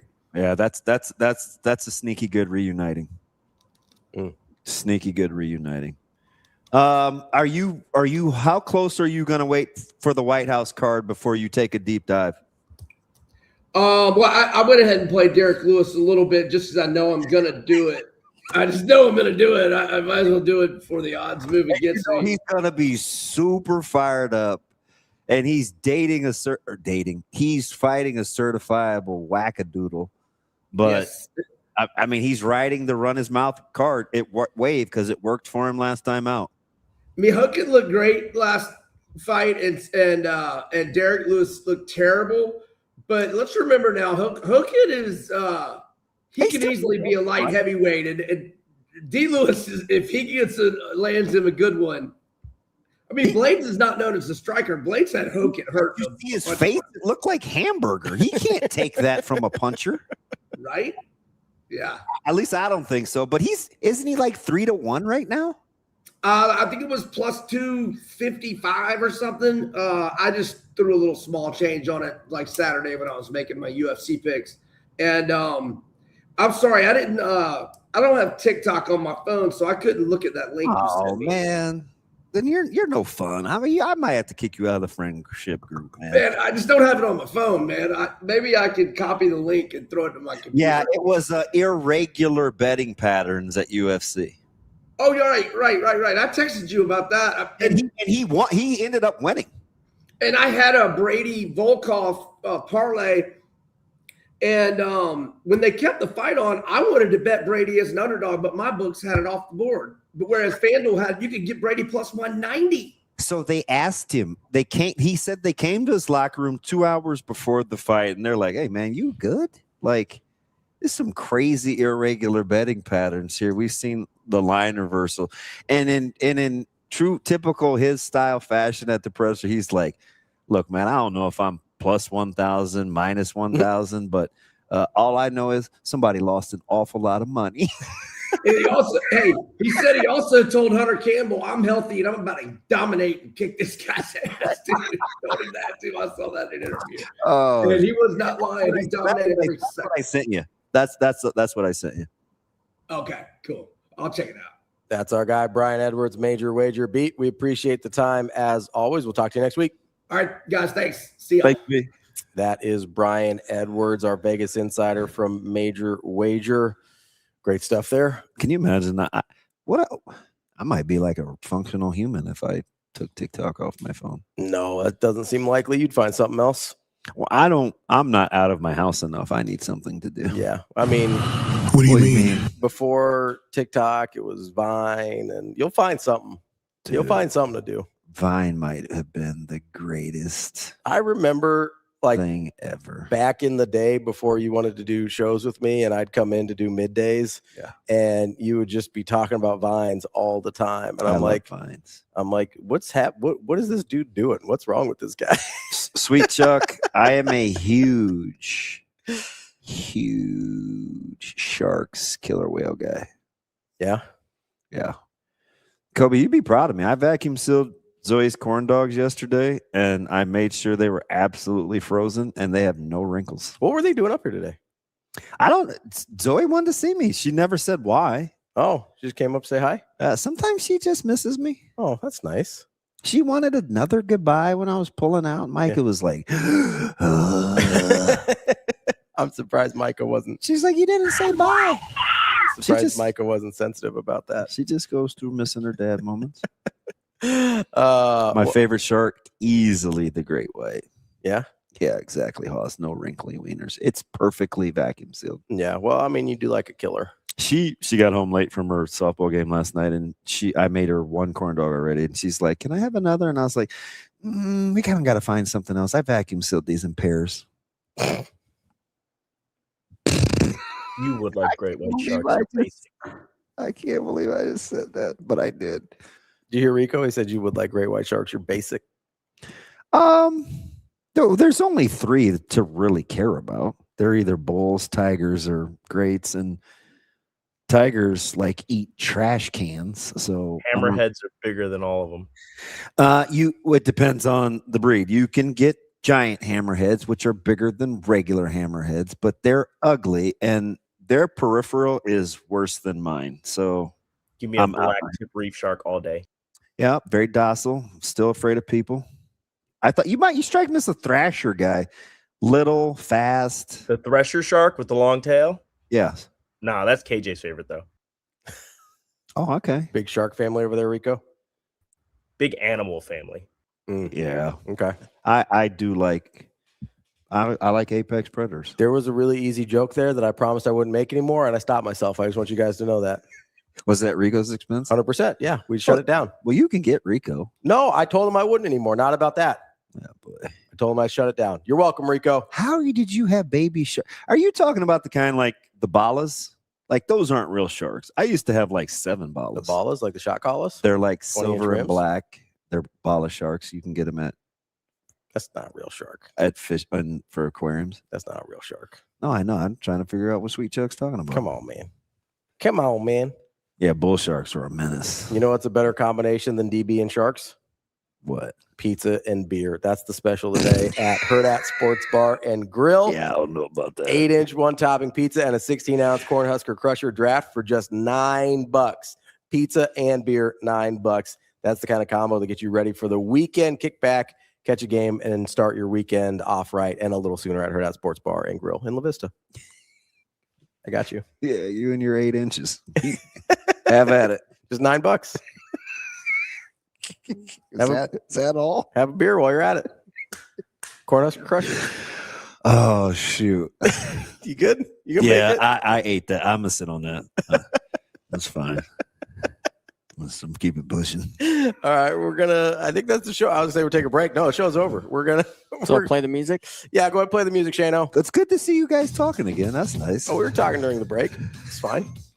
Clear. He was doing the thing that one of the things that annoys me the most, which is disagreeing just to disagree, because he came in here just to be like, I actually agree with you on the Lord of the Rings and Hobbit thing. And I was like, why are you diving him out? Because he deserves it. What the hell? He's like, I just want to disagree with you. Shane, be like old boy in Florida, except don't kill any brothers. Stand your ground. Wow, it's quite the pull to end the show. Actually, I was just trying to be like, because I know Ravi only likes people that agree with him. That's right, because everybody else is stupid. I'm